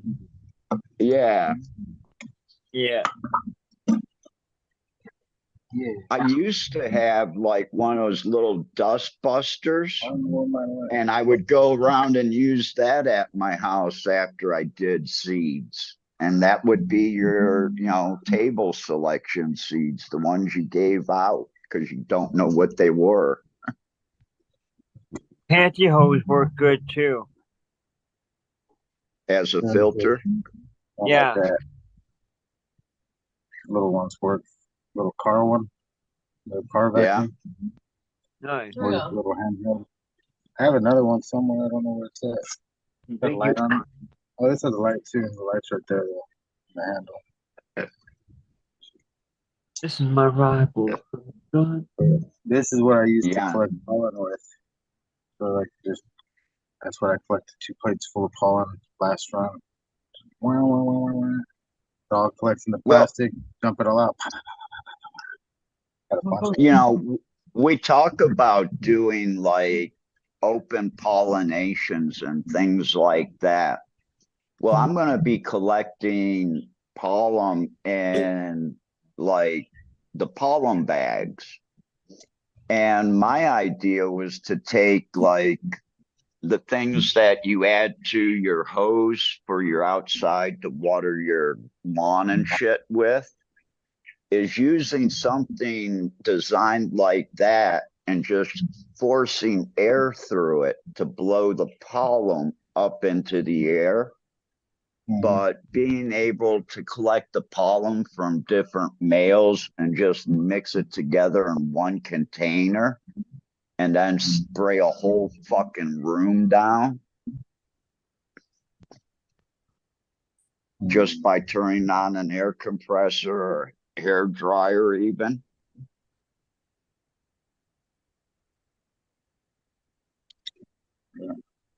Hey, I'm lazy. I don't want to sit there and paint every fucking plant. I'm the type of person that takes the mail and shakes it so you can't even see 3 feet through a 1,000-watt light. Let that pollen fly.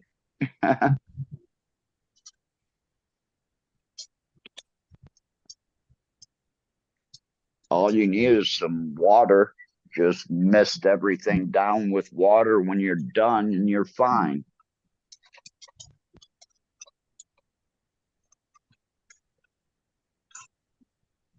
Or better yet, have a separate place where you do your seeds. That's what I do. My friends and me all had gardens at our houses, and Grandma's house turned into the seed project house every winter.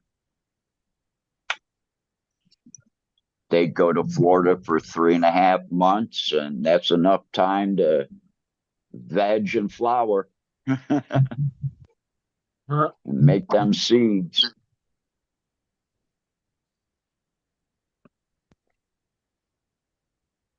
Yeah, it's easy to make a lot of seeds. I can't wait to tear into these Afghani mango Sensi stars that we made. But here's something. Anybody out in chat running Sensi Star from Mean Gene, are you finding any nanners late in flowering? They're not opening up, but they're coming out.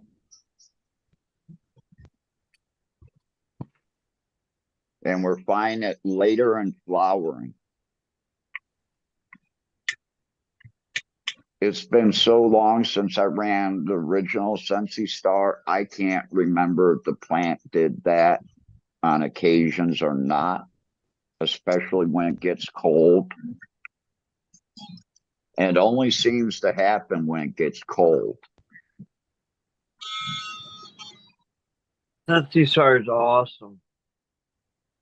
Now, I haven't had my Afghani was that way. If it didn't sense another female in the room and the temperatures were getting drastically colder at night, it would pop a few nanners that were active to produce seeds. And I'd end up with maybe 20, 30 seeds out of like a couple pounds.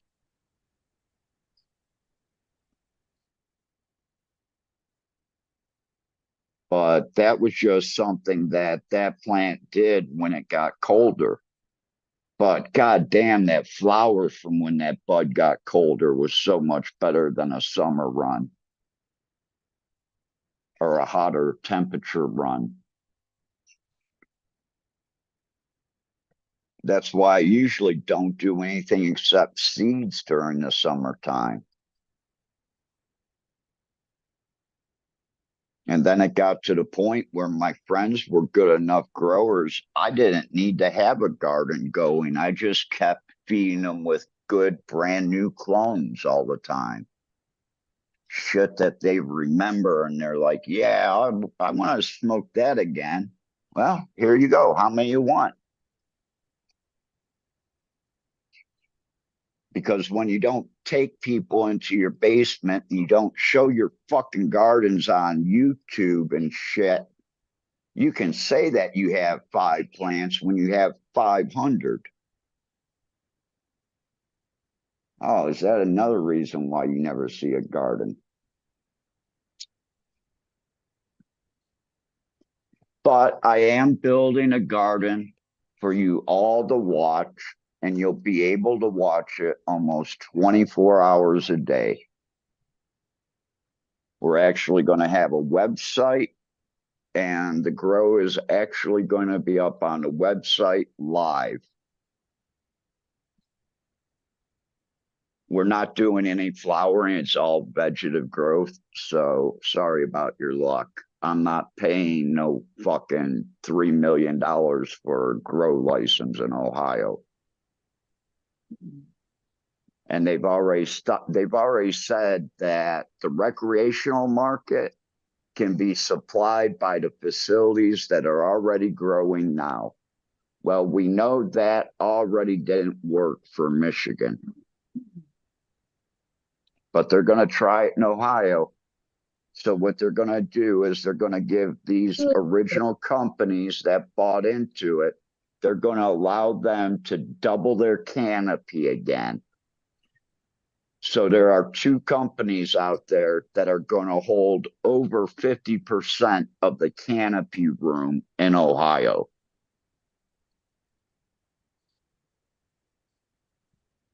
And they're not even people, the companies aren't even from Ohio. The people aren't even from Ohio. But they did come out with a tier 3 license that they're going to be offering. And from what we can understand, the tier 3 is going to be like a micro business license, a micro grow, something that's maybe 100, 200 plants. But you're still going to pay out the ass for that. Thank you. Bless you. Bless you. Cheers, Agnes. Good to see We you. may have to actually do our seed production in Michigan. And we can't do it in Ohio, even under the hemp bill. But we've got lawyers working on that right now. So we can do that in Ohio. You'll get to see seeds being made too. If not, we'll be doing that out of Michigan, and there'll be a camera on that room too. All the clones that go through this facility are going to be tested. So if you get clones through them, you don't have to worry about hemp-laden virus. They'll be tested a minimum 3 times before they're even let out. And they'll be ran through once through a whole flowering cycle. And then the special events, I don't even want to talk about those yet because people like stealing my ideas.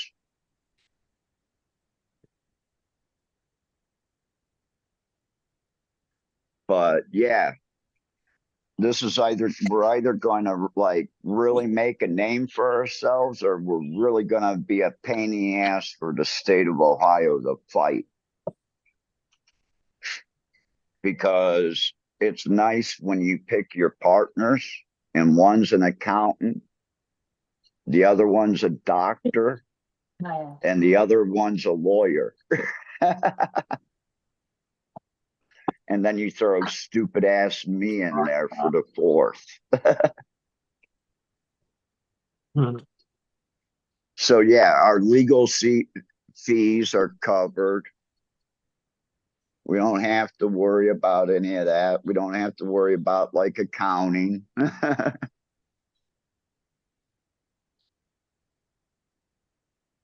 Right on. Yeah. And these guys, they really don't care about cannabis except for the doctor.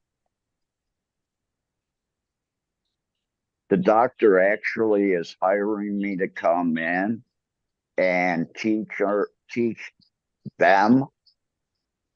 And I think it's going to be all the doctors in the office about the terpenes and the different effects of different terpenes, so they can help point people in the right direction of what type of cannabis might be good for them. And I say might because everybody's different. Exactly. But they can at least give them a way to go. You would have. And You die.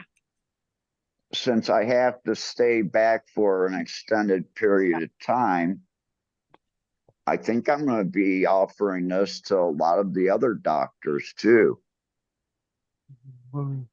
Because now I can go order that terpene kit, and it's not like $5,000 or $10,000. It's like $800.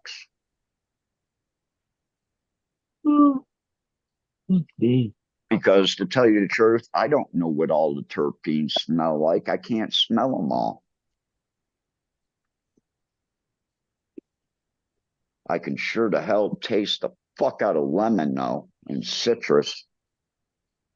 It's the only one that goes up on my palate. What you holding up, bud?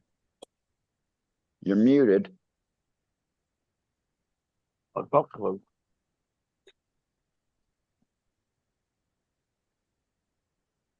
This is my rifle. This is my gun. And Cheers, they're both Egg. used Okay. for fun.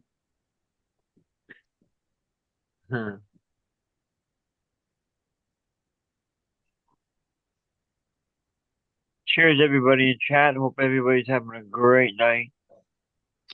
Great early day. Good morning for some people. Yeah. Cheers, D. Yeah, man. Hey. What's going on, Jab? Just sitting back, got a couple bowls in, listening to Captain. Finished doing some work in the room, and yeah, smoke. And I think like maybe a sample pack would be cool, like some kind of test flight for people that don't know what's really out there. Yeah. But like 10 grams of like different things that are well, we're going we're not allowed to sell flour, but we found a way to get around that. And to promote the new clones that come out every month, there'll be an event that you'll be able, a private event that you can buy tickets for. And you'll be able to try some of the flour from all the different brand new clones that are available. Because like I said, before any clones go out, they're going to be tested a minimum of 3 times, and we're going to do it through a full run. Yeah, I've been thinking about it hop plating lately. With my last run, I was like, just because it's so subtle. It's one of those things that's like, is it there? Is it not? Yeah, this leaf's curled, but the other ones aren't. Yeah, Wait a leaves second. curl, There's branches another one, a going little straight curl. out. Like I always look for if the branches break off easily. I've never had that. But I guess sometimes the branches going straight out, horizontal and yeah, leaf curl, a little bit yellow. Well, the yellowing, just thinking about it again. Yeah, I never think about the yellow. I just think when I see yellow, it needs to be fed a little bit more. Yeah, but just droopy. Yeah, droopy leaves. Yeah, but if you're growing sour diesel or anything crossed with sour diesel, and sour diesel, when you cross it, it becomes a predominant characteristic in the plant's growth structure.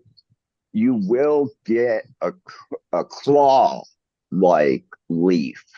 So every tip of the leaves will start to kind of curl back. Kind of like you overwatered it.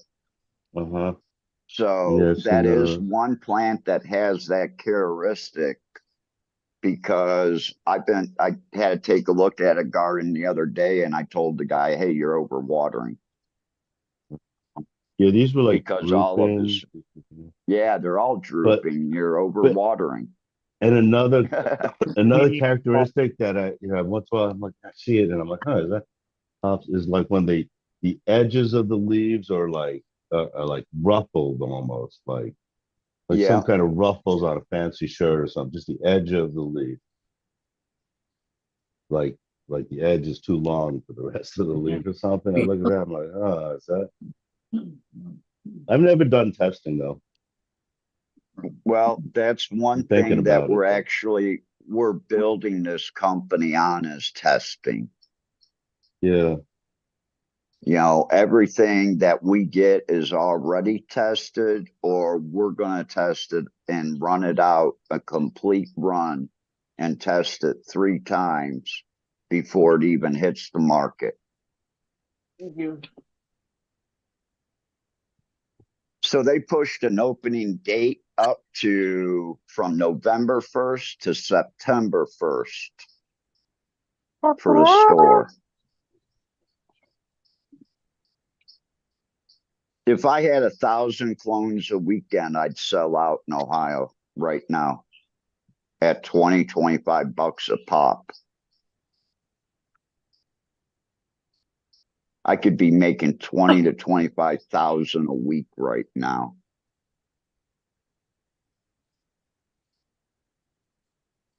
But I tell you what, making 1,000 clones, you think, oh, that's easy. No, that's 1,000 minutes. It takes me a minute to make a clone.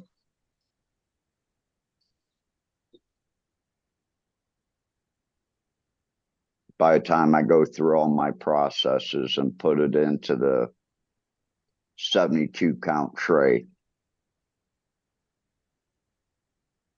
So that's 1,000 minutes. Well, it would take me longer per minute. Probably 2 minutes for me, or something like that. Yeah, that's almost like 20 hours of straight work. Mm-hmm. And then you got to do the garden work on top of that every day. Fuck. Mm-hmm. We are also going to be fogging the rooms at least once or twice a week.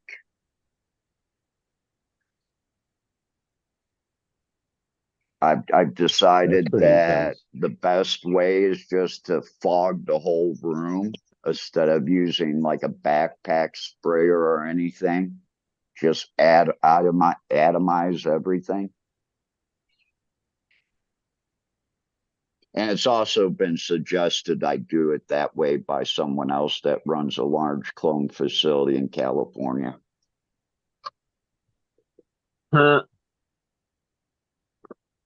But they're charging $50 and up for clones in Ohio and shit like that. I'm gonna come in and drop it. Just like California, you're gonna be able to buy Mac 1 for like 25 bucks. Yeah. Yeah, I'm gonna come and drop it. Hopefully when I go out to see someone's Bud. gonna do it big time. And just like cannabis, Well, for flower, this is the thing. like the price This is still like 25 is a good price, and it can be done, so yeah, first one that's willing to do that and to get it done. Yeah. Well, I don't think willing is really it. I think having the right connections and being able to get those hot clones. And the yeah, whole you may, distribution. the first month, you may charge like 50 or 60 bucks for that hot clone. But then you may drop it down to 25, 30 bucks in a couple months. The whole idea is, when you really look at it, you only have like $1.50 into a clone. So why do you need to get, top dollar for everything? I can understand getting top dollar for some stuff. Some clones and are I will tough, slow be. grower mothers, and just hard maybe to clone, things like that. Just slow growers. You don't get a lot of cuts from it. Some certain strains. OG18. Bubba Kush. OG18 takes 14 to 16 days to root. Yeah, it's a bitch. Nodes are just tight. It's just a tight little bush. Yeah, but no. Yeah, so you have some tiers, but even that should be like whatever the name maybe is. 100. That's all the But people 100, cover. even $100 a clone. I could understand that. I mean, pay that for a pack. That's still reasonable too. I tell you what, for like ones. Daywalker, I'd pay $100 a clone for Daywalker. Underdog, I'd pay $100 a cut for that. And that's still a lot. Like if you go to Home Depot, you'd be getting a whole big tree for that. thing. Yeah, Like what you were but saying about mass production, these um, businesses, monopolies that just take over. Yeah, it's everywhere. Yeah, yeah. Man, I just got a haircut for $30. I like Cost Cutter. I'm looking around. Like Cost Cutters, like actually all the hair cutter chains are all owned by one big corporation called Regis Corp. yeah, Like all the hair cutter places that are from one city's in there, the Clipper, Cutter, Men's, this thing, they're all owned by this giant Regis Corp. And yeah, so like now $30 for a haircut. Holy crap. I don't And even yeah, want to it's just a tell you. monopoly. And you have to make an appointment now. You can't even expect to just call up or go in. Oh, They wow. go, yeah.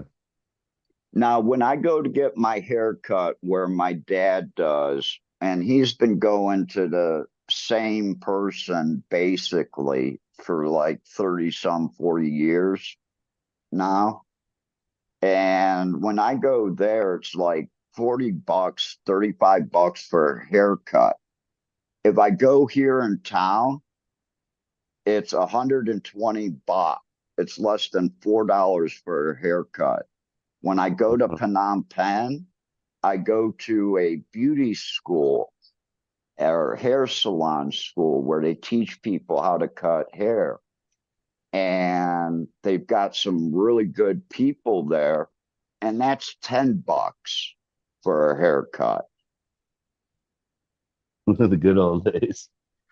Yeah. And you get a haircut with, instead of using the trimmers, the electric trimmers, you actually get scissor cut.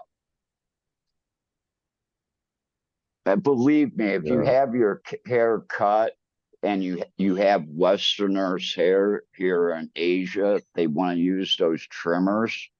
Your hair looks like shit like next week because there's different layers you can see where if you use scissors, you can blend all that.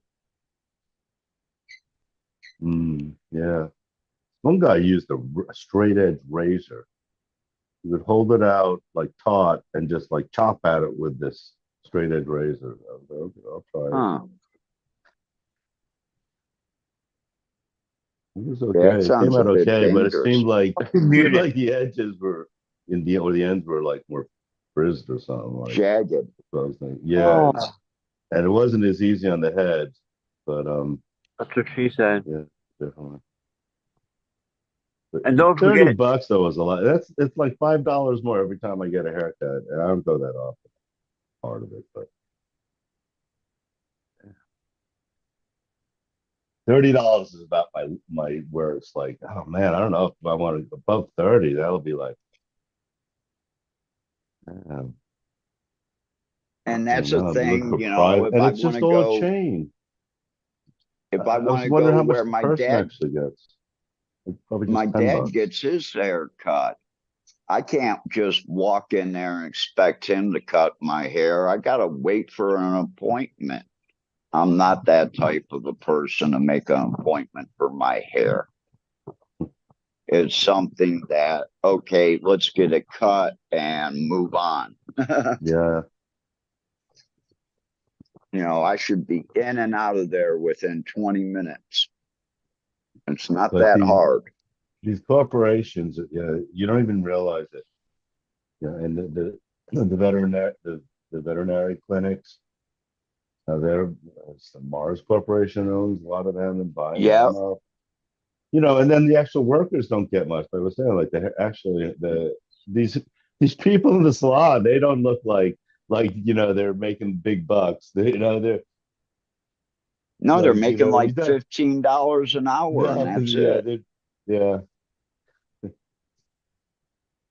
I asked the girls at Walmart, well, how much do you actually make? We make like $14 an hour.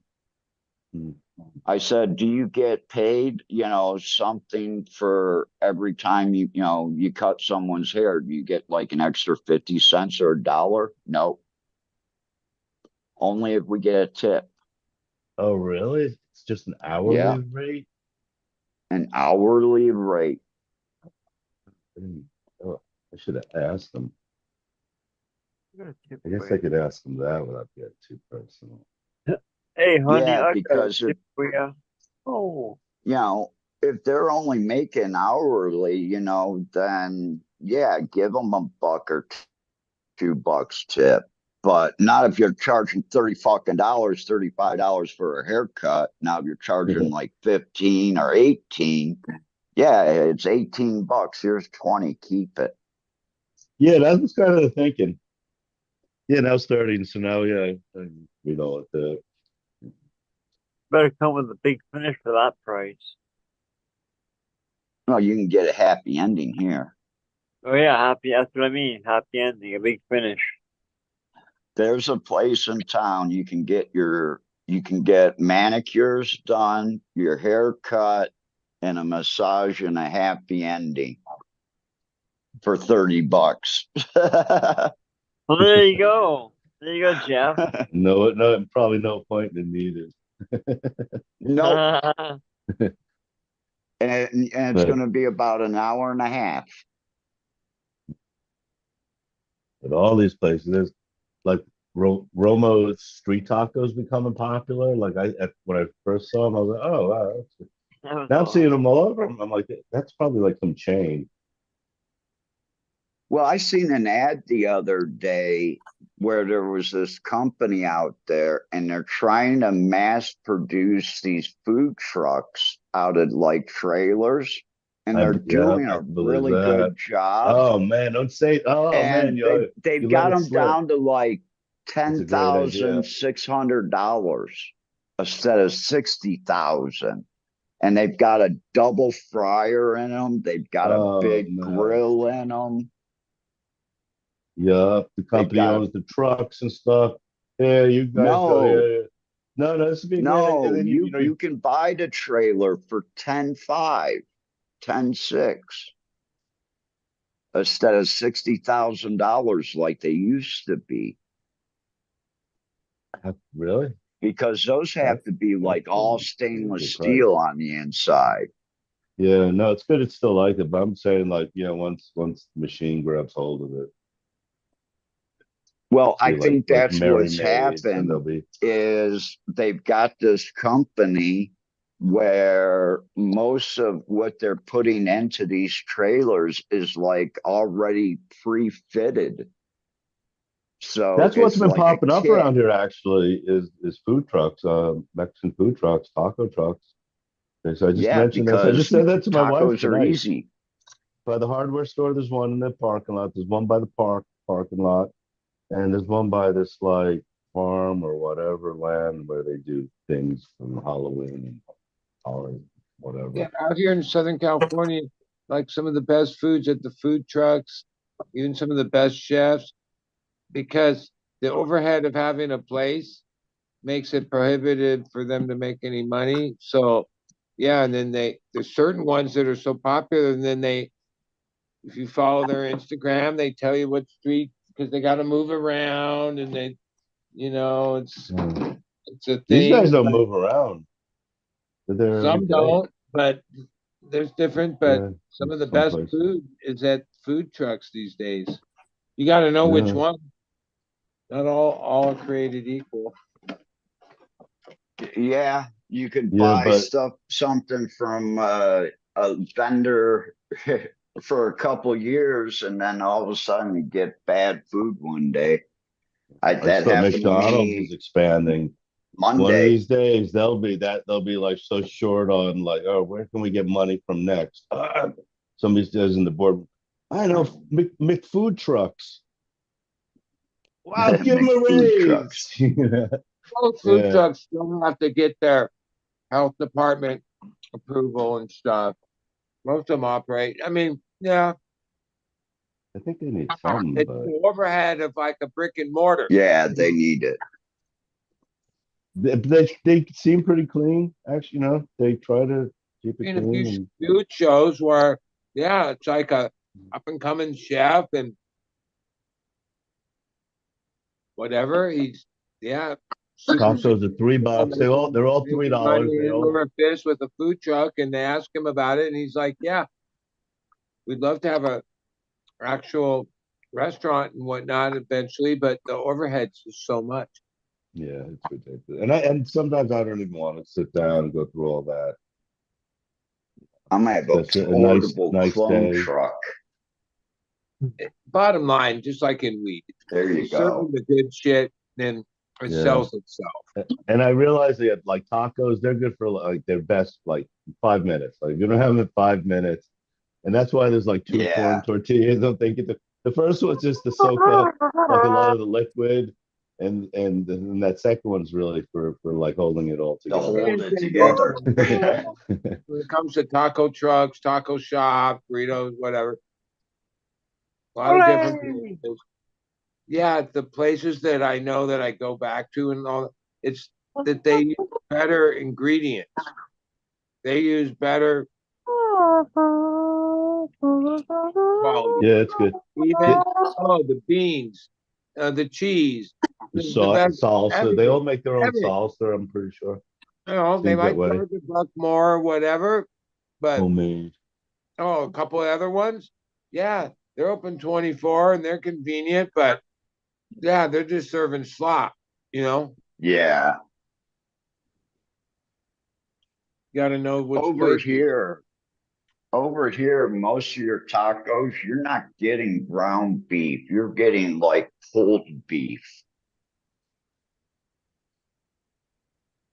Like barbacoa. Yeah, kind of like that. And Like in my I think they're town, great. So that's there's two good. Yeah, I like that. Mexican That's markets that hard to both do at have home. butchers, and then the butchers at the Mexican markets. So they don't do the whole restaurant thing, but they sell soft tacos. Nice. What they're really selling is all the different meats. Because even though I stick to like chicken and beef, or they got tongue and this and that, you know, and because it's a butcher shop, yeah, it's always Okay. the good meats. They're just giving you a little sample of the good meats and a tortilla, hoping you're going to buy the meat by the pound, you know? Okay, I did hear So you. Toronto and chopped onion, you know, there's salsa there always. But yeah, that's when I realized, oh yeah, made with the good meat, tacos go to a whole other level. Yeah, they do. Yeah. Yeah, they do. No. My friend's Mexican restaurant in Cambodia is like that. You know, I can go to other Mexican restaurants, but his tacos, the way he does the meat and the spices, it's like, yeah. And they're three small tacos for like $7, $8. But they probably have 4 ounces of meat in each taco, though.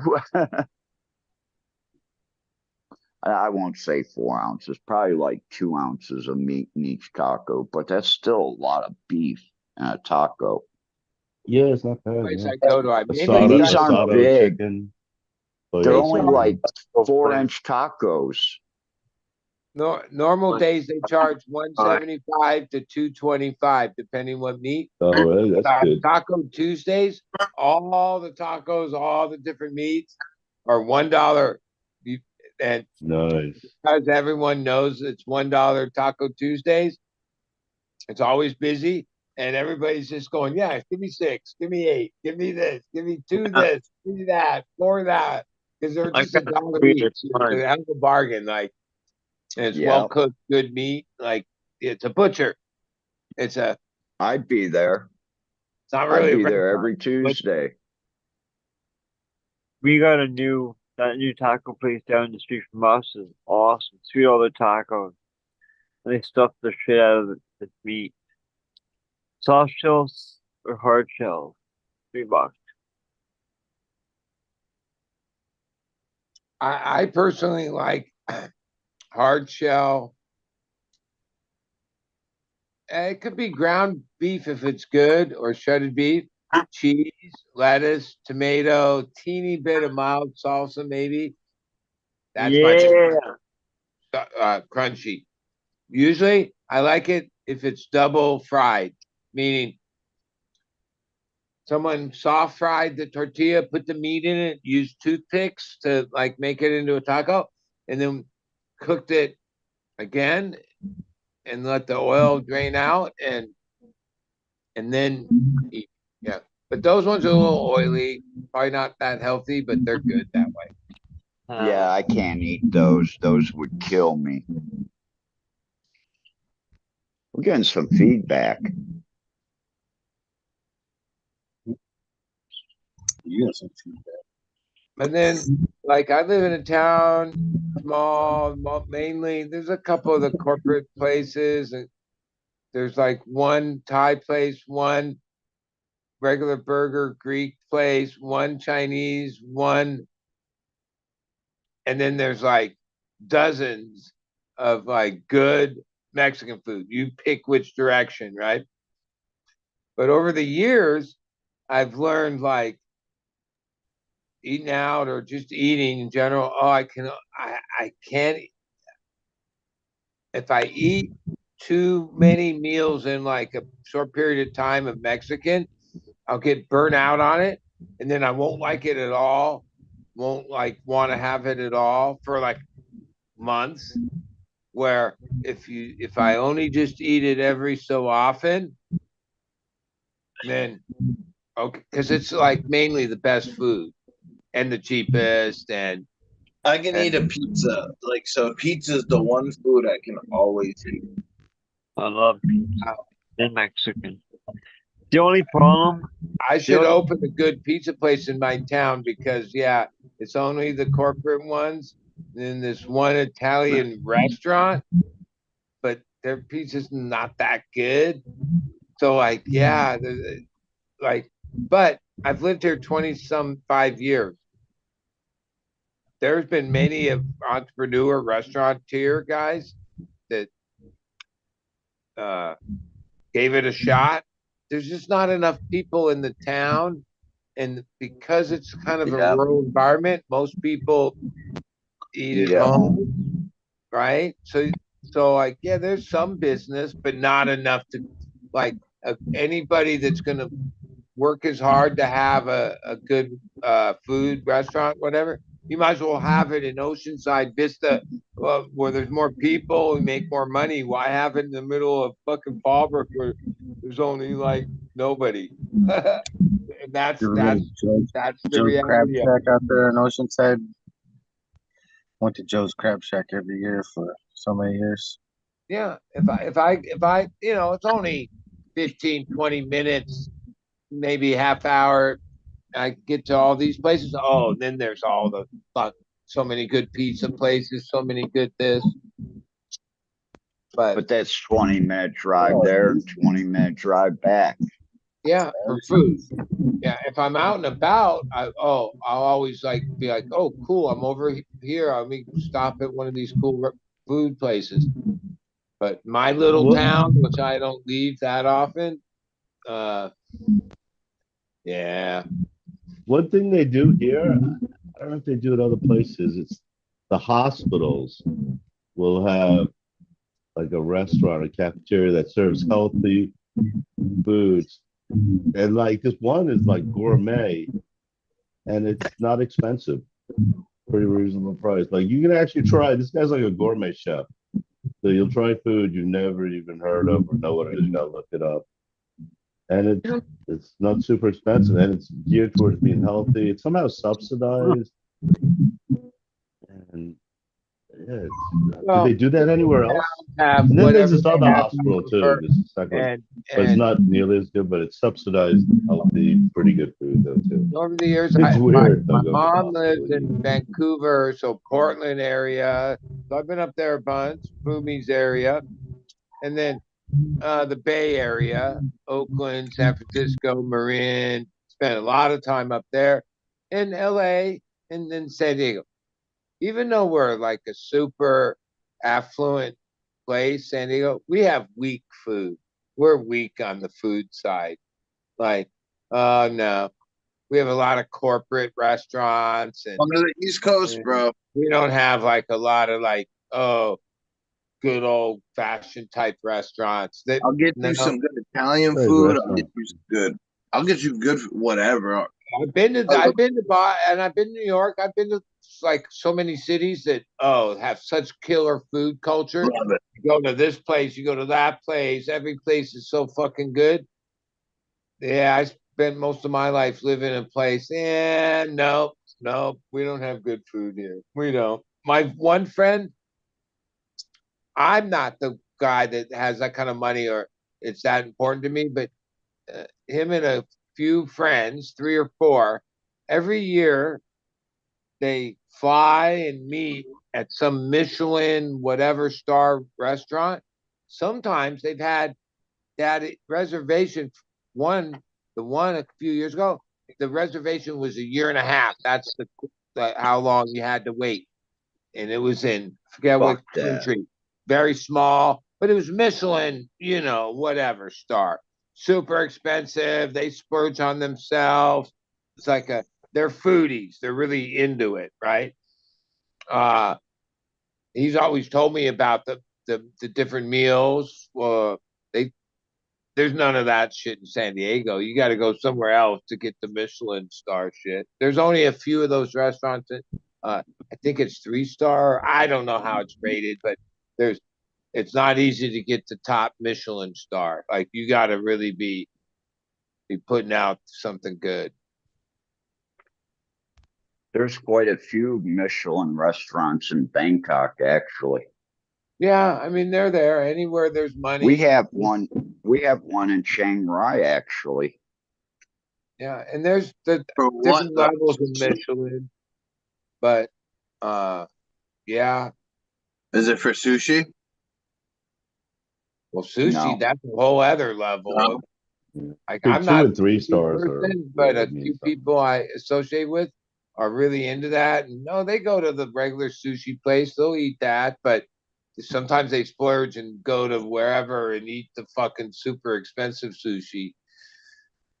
I like the Wagyu places where you can go and get like different types of steaks and stuff. I haven't really experienced. I've gone to Brazilian steak dinner thing or Brazilian where it's like they They just come keep out bringing with in the more stuff on the meat, spore, the meat. spear. And I like what do you call it? Korean barbecue. That's Pretty fun. if you want to eat a lot. Hot pot's pretty cool. Yeah, the Yeah. Brazilian thing is Eh. pig out.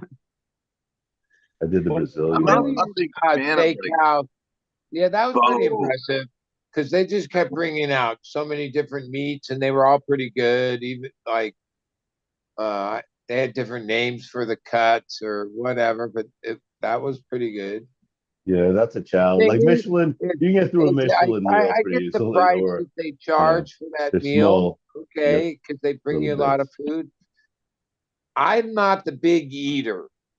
So like when I pay for such a thing, I think the restaurant's getting a good deal on me. I'm not the guy that's going to eat that much of it, right? I just don't eat that much. Like I get the price because when it's like a banquet or whatever, all you can eat. Some people really eat a lot. Like the friend that took me to uh the Brazilian steakhouse thing. Oh my God, I couldn't believe how much he just kept more of these Yeah, plates. because it's Whatever. all meat. I mean, they have You've been salad here bar, but 4 it's all hours. meat. I'm tapped Yeah, out, Like dude. a I'm free done. willy. yeah. You've That's been all. Well, here I now was in 4 hours. I was And in they bring it to you. Vietnam, You don't even have to get up. Yeah. and I ordered a steak, and it comes with 2 full sides. And the waitress asked me, "Is this just for you?" And I said, "Yeah, why?" She goes, "Well, this steak is normally ordered for 2 people." I said, "No, just bring me the steak. It's only 500 grams of beef." I said, "I'll have no problem." She came back 15 minutes later and my plate was clean. But A couple times I've yeah, been like ravished. I can eat that. But for the most part, I'm like I I'm I keep my portions like in medium to small. It's crazy. It's some Hey heavy guys, exercise. It's everywhere. So it's like 250 you know, pounds. I don't know anybody on here. Have you ever heard about using horseradish as a ferment for your cannabis plants and how to feed it? Because there's this guy over here that has this lady that doesn't use the banana tree to take the potassium, but she ferments the bananas and the banana peels, and she ferments the rice, and she puts horseradish Sounds into like it'd be her like an nutrient herbal mix. medicine, like something Yeah, like yeah, with that's what I was licorice and thinking. yeah. Sounds like she's making But a Bloody Mary. I'm having a problem with his flower and I can't keep it lit. And I'm trying to figure out. And when he told me what he's using, I'm going like, Probably I sulfur in it. understand. I don't understand how this horseradish is a nutrient. And, you know, the potassium, yeah, I could see getting it from the Wouldn't the banana horseradish peel. act more like a fucking enzyme?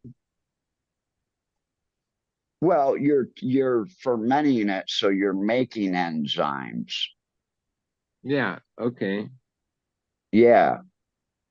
But I think the horseradish would like kill a lot of that. It would kill a lot of the microorganisms.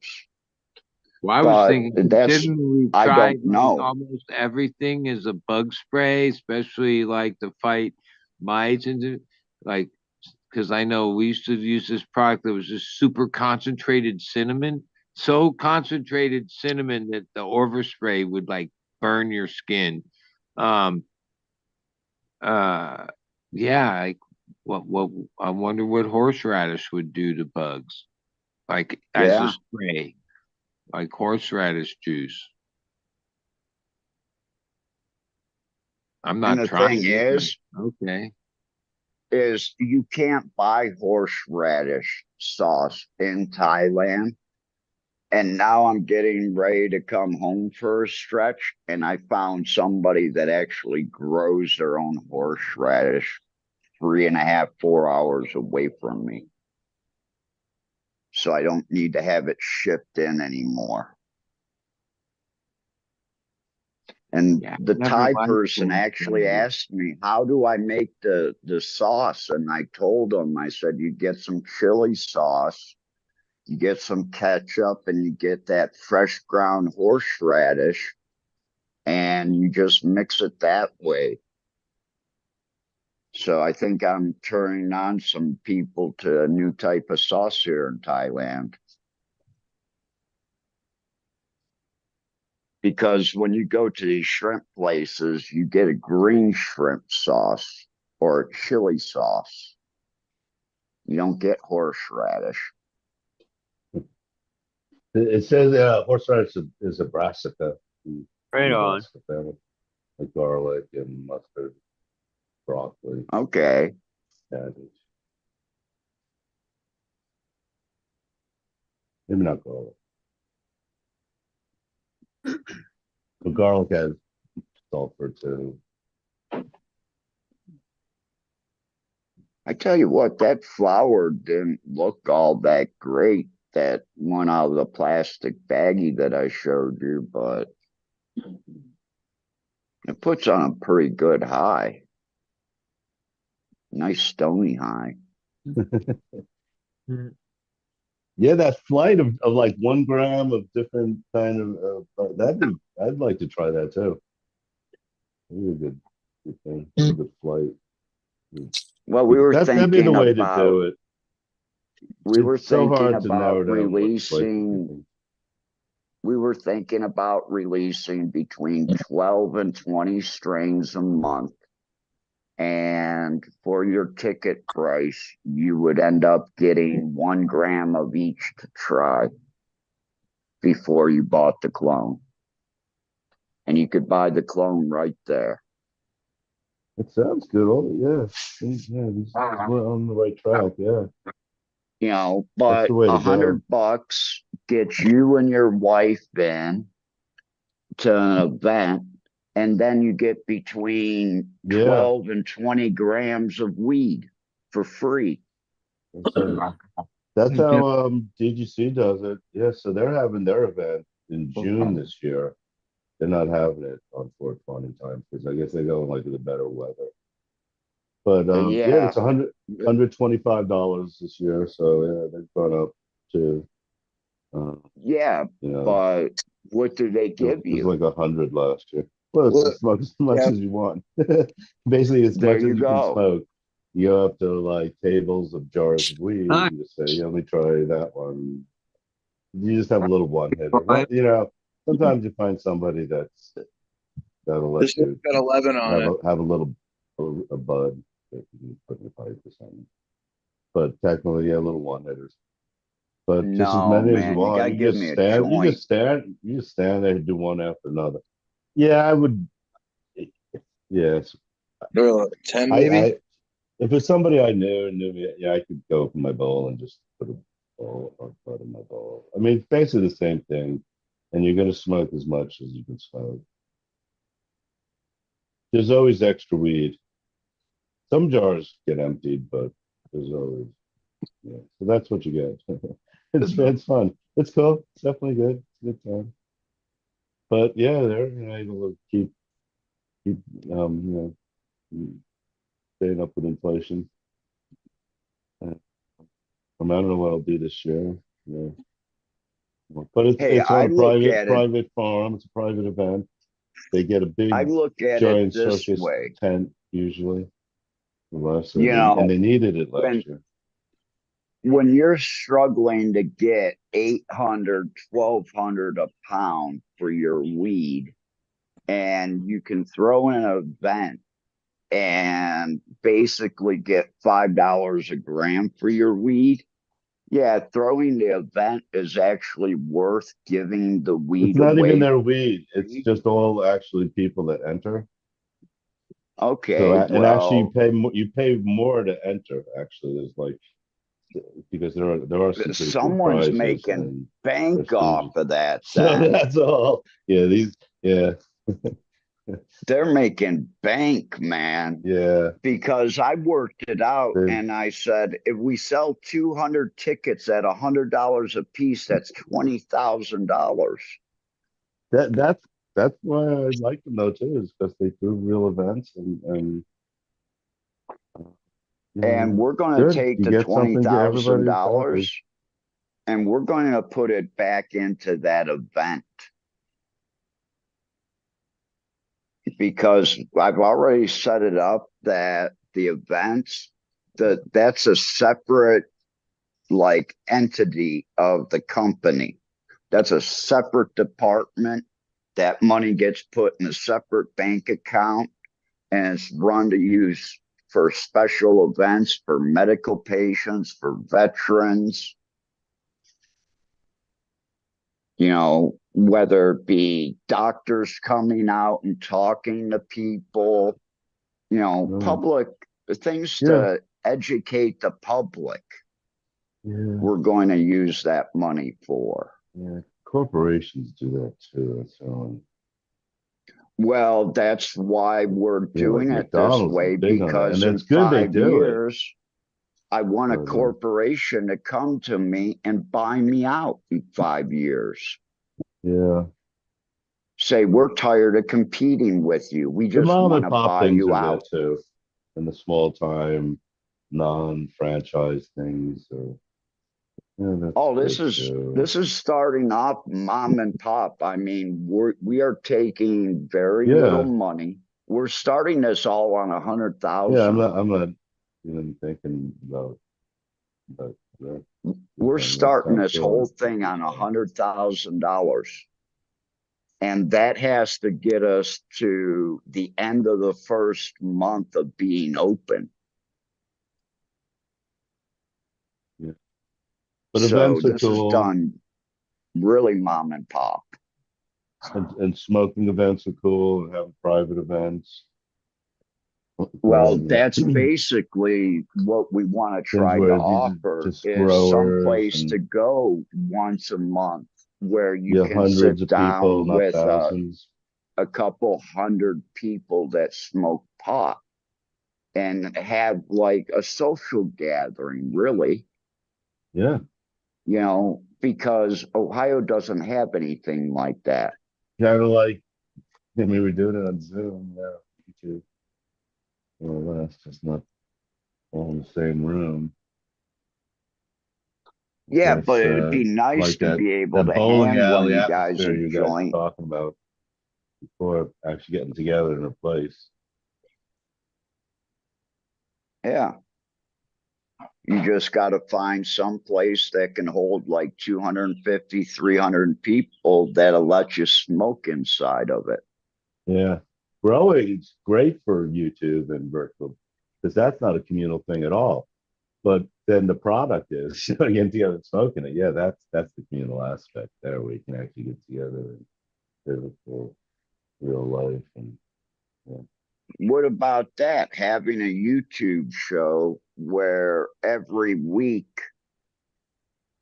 you have a set number of panelists that come on, and every week everybody gets a bag of weed, and there's like 4 or 5 flavors in there, and you can, that's what you smoke on the show. That'd be cool. Well, yeah, we're all for that. Yeah, we're all up for smoking weed.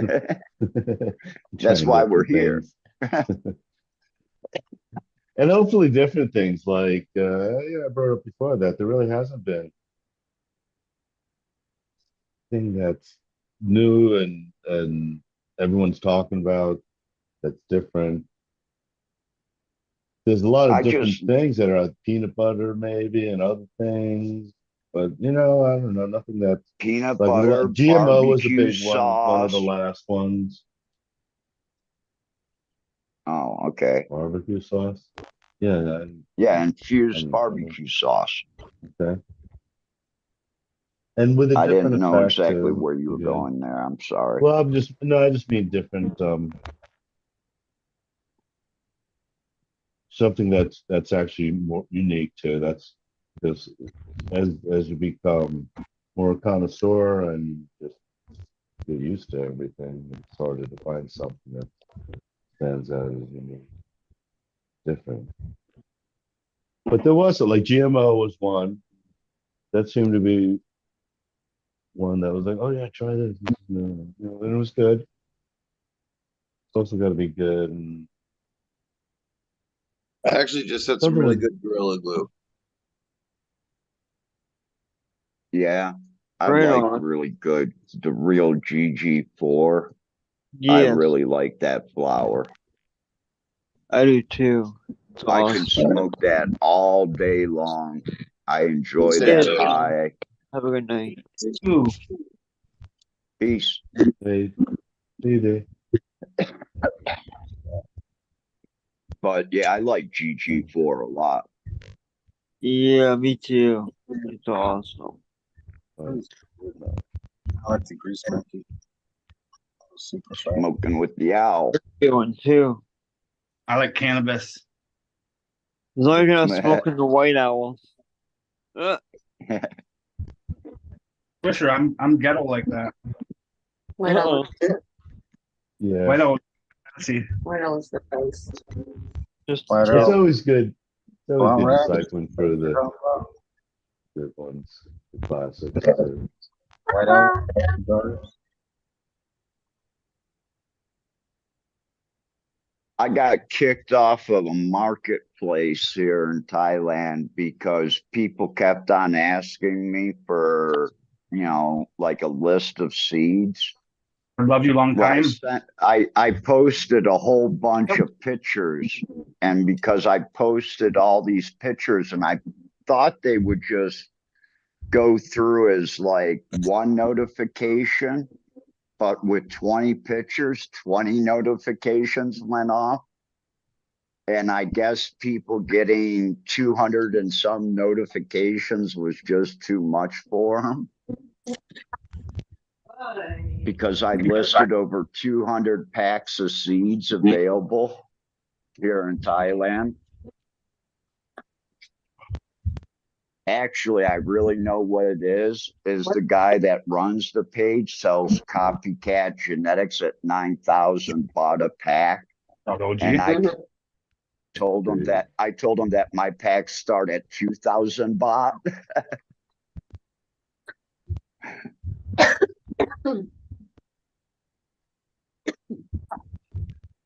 But you want to talk about some trolls?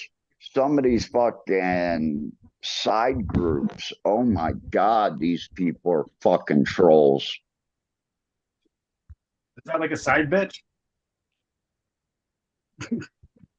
Well, I called up the person that has it in their name, and I basically told them, listen, I got removed from your marketplace, and I was getting a lot of negative comments from people on there. And I said, you know what? And all she did was, just kind of give me a couple emojis. I said, you know what? Take my name off your fucking poster for your event.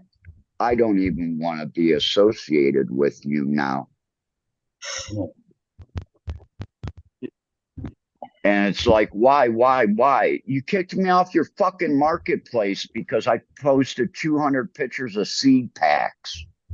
But everybody can post their keefed out fucking weed on there for 50, 60, 75,000 baht a kilo. And they can send 15, 20 pictures, but I can't. The bot. Hey, little boy. The bot's up with that, dude. These people are too cheap anyways. So Germany's going legal. What are you doing? Next month, like in a few days. Yeah. Someday. That's going to hurt Canada a little bit because they were getting all their medical weed basically from Canada. Yeah. Yeah. Dietary. That's another thing. One of these guys, like I was saying earlier, has a facility up by D. So we could actually take this clone business international. No, because he has an import-export license. Ain't nothing but a D thing. It'll be fast. Baby. Like Cookie, one, but there's probably a dozen companies doing it already.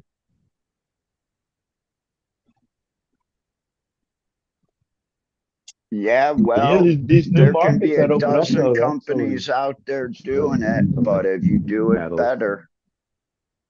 Yeah. But, yeah, get over there. I ain't going to Germany. There ain't nothing for me in Germany. I've already been there. There's some beautiful castles, though. It's a beautiful place to go see.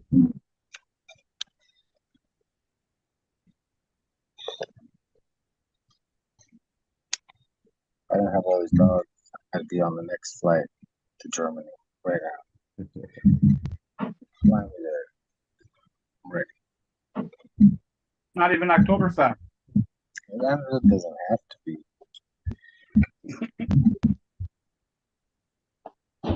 You can just stay there until October. Oktoberfest in September. I was being hot. Some of those countries like Amsterdam doesn't make you leave the country when you go there. To Holland. What are you guys putting up for the might be actually the first big actual legal country. First big one, definitely. actually legal. I mean, I don't know the laws really, but assuming it really is totally legal. 2004, That'd be the first. 2004, 2005, you could get a round trip ticket from Cleveland to Amsterdam from $380 to $420, including taxes. That's pretty funny. $420. Yeah, Damn. So with Germany going legal though, yeah, that really is the first big country. If they're going actual Crazy. real legal, like in the EU, you can move from country to country, get pretty sure it's just automatic, at least like work permit, you're able to live there. So there'll probably be a lot of people moving around in Europe. And actually, German and French are the two. Well, after English are the languages most other countries would know. Trader. But European countries are a lot of people flooded with immigrants. The only country that isn't is Poland, because Poland refuses to accept any of them. Yeah, if they're citizens, though. No, they're immigrants, I said. Well, they're immigrants have been going on for decades. A lot of them are citizens now. No, recently the immigrations to like the United States and to European countries has gone through the roof. Actually, treasure to slumber. Different countries, African countries. The United States can't even take care of the people that's here. How can we let more people in, really? Come on. Sorry, I mean, you're giving people money to these people that are just coming here, but you're still neglecting the poor people that are here. By design. Yeah. Keeps the wages low. Yeah, keeps the wages low. And the price is high. He gets votes. What do you guys puffing on? Seems like that's going to happen. Permit marker Sherbert. Oh, fancy. Hey, Robert, can you mute your mic for a minute?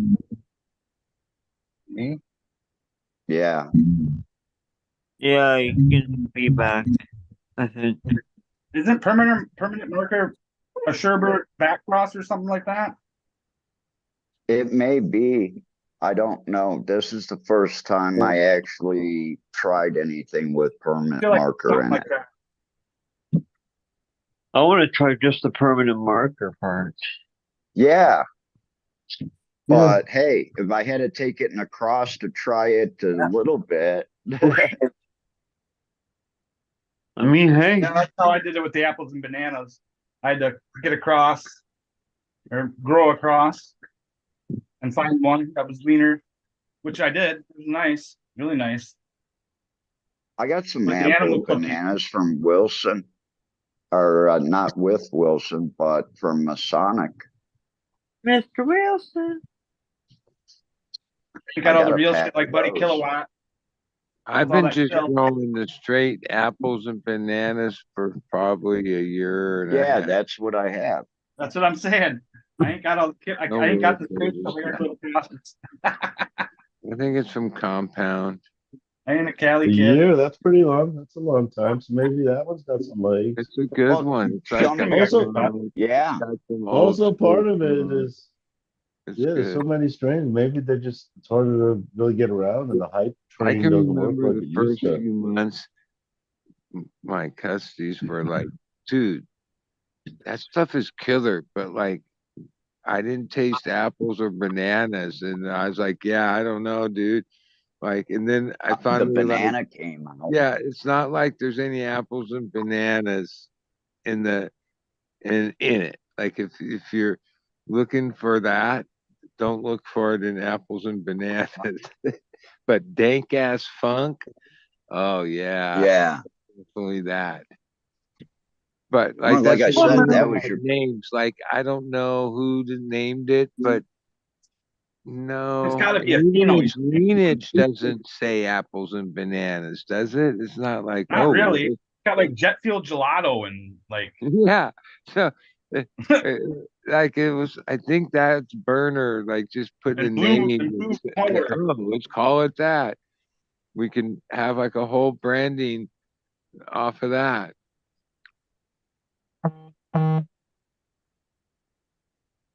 First, what I don't like is that I have to write two things. I have to say apples and bananas. Sometimes I just say A, B, but like, can you just keep it one name and as simple as possible? Sharpies are expensive. Oh my God, right? I've been filling out seed packs or Actually, like it isn't that the Sharpies, it's my time. My time. and my handwriting's horrible. Like for years I've like made it so I was the only one that could read it. Even it's apples, bananas. Now, Cheetah when I pig. want to go through it, doesn't work. I like slaps. Boom, it's 5 letters. Let's keep it like that. I'm glad they don't name things like pharmaceutical companies. So I was thinking about that one day. Or maybe we should just for fun just come up with these off the wall names. They're just made up words. Everything's a made up Yeah. word. And a lot of them are like weird chemical names and shit. They come up with weird names. I've But never They named have that anything industry. I've made. like the pharmaceutical industry has these people that they pay like hundreds of thousands of dollars and they sit around in the office and think up these names and get paid for it. And they and then they think up 10 names and they do like a testing on people to see how they respond and they go, okay, we're gonna pick this name.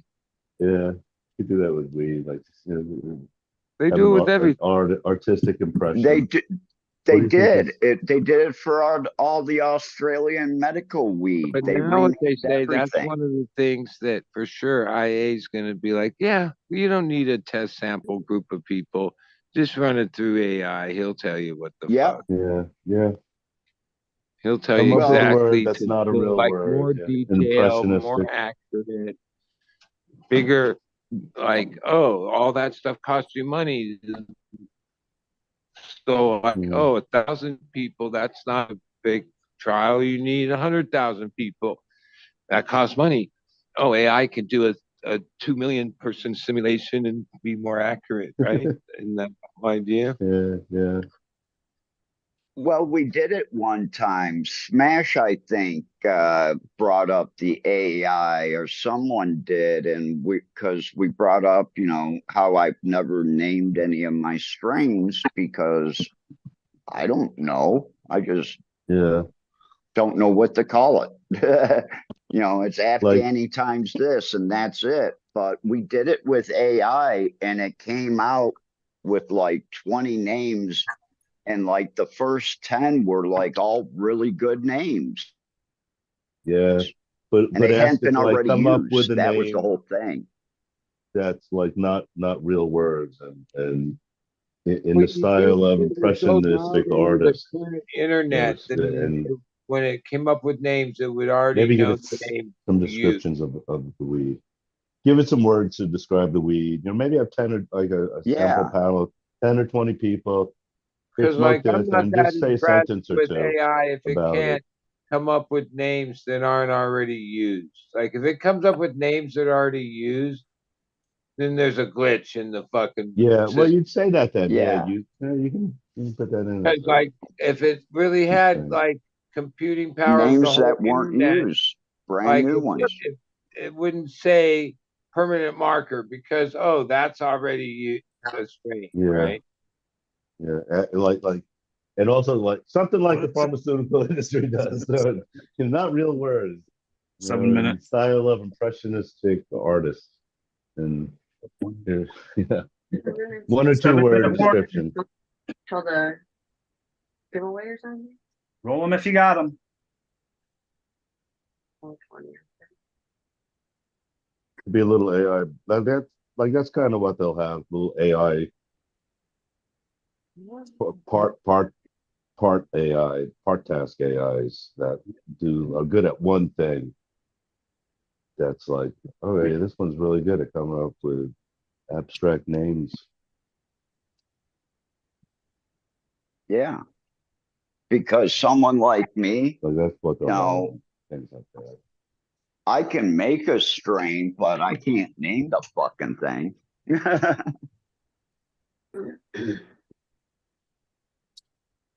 Well, I'm Yeah, pretty sure it was it'll like give you a mainstream, bunch to like choose from. legit products and brands.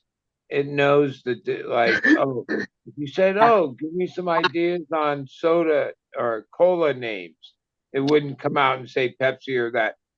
Mainly because, like, those are legit. Cannabis, and even the people that have named their strains, yeah, I don't know where there's like any like legal documentation or anything on the internet that really proves that Who other owns than what? hearsay. Like, oh, I said it was that. You know what I mean? Like, well, some things have had patents and names have been registered, and there's some database of that. Like, even when you look for names, but as far as it being like legitimized in like a court of law, I don't know where that stands. Yeah, Yeah, I think cannabis is still that market they really don't want to touch yet like that. yeah. Like trademarking, you can do stuff like that, but you still have Yeah, to uphold it. like hey, they litigate everything. Every company's litigating every aspect of everything. That's been going on forever. Yeah, I think the courts in general aren't ready to like dive into cannabis litigation, which oh, I think there'd be a lot of it. That ultimately that's how things will change or either get worse or get better is through litigation. You know, like Yeah. ultimately I think there'll be some class action suit against some brand claiming that oh, their weights are wrong or their percentages are you know, they knowingly are And they should manipulating be. the whatever. They Somebody will they get knew caught. it wasn't real Bubba. And you know when you're a multi-state brand and then they can make a class action and it goes to court and somebody's ordered to pay, well, then that changes the whole game. That oh, then there'll be product liability. Because I mean, I know I only owned a fruit stand. Yeah, I had to pay insurance, product liability in case like something I sold somebody made them sick or you Sick. know if somebody sued me, I had this insurance. Uh, Cannabis needs all. I maybe now that it's legal, certain states are offering product liability. I imagine if some insurance company is giving a cannabis brand liability insurance, oh, they're charging a lot more than they are for other things. You know, even though I can't, there's no like, yeah, like when you sell certain food items, certain ones have more liability. You know, Well, yeah, they go bad quicker. And just like what happened to me Monday night, I ended up with food poisoning again. yeah, like when we had a fruit stand, there was different levels of the liability, and like the full one included selling leafy greens, lettuce, and all this stuff, right? Because yeah, that there's whatever you call it, Ebola or whatever. There's things that happen on a simplest thing called like lettuce, that, like make people sick.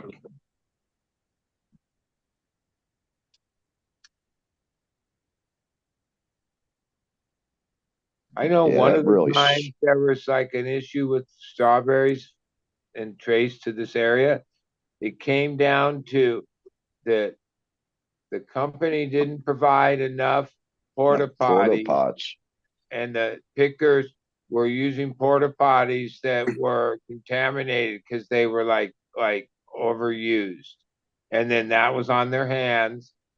They didn't have proper cleaning station, and then that went from them to the berries to the to the to the to the consumer. Now it's a big thing. You get big fines if you don't have enough porta potties and washing stations per the amount of people you have working. Yeah. And you still don't hear about all the ones that, just made it out to the local market, not the national market, because that's all we hear about is the products that make it out to a national market or they hit a major metropolitan city. Well, most of those are all you don't hear like about the giant little ones. conglomerates. Yeah. But even those giant conglomerates have the same they have the same problems. They spend a lot on safeguarding it, in a lot of ways, even like radiating their products and spraying shit and taking precautions. We need a purity law. Maybe Germany will do that. Cannabis. I mean, ultimately, it's a thing for a while, but it is the answer to a lot of our problems. It's support local economy, support your most of our local economies have been gone. Like we'd have to rebuild them to support them. But even the little that exist, keep trying to any little, even though they charge a little more, whatever. Yeah, that's like our last defense, because once it's all conglomerate like that's the ultimate goal, right? The hell? Crazy how that happens. Happy 20, yo. Cheers, everybody. Happy 20. Cheers. Fire in the hole. Need a lighter, low. That was the other day. My other one's in the fan. I flipped it off the bed and I put the fan away to find myself next to it.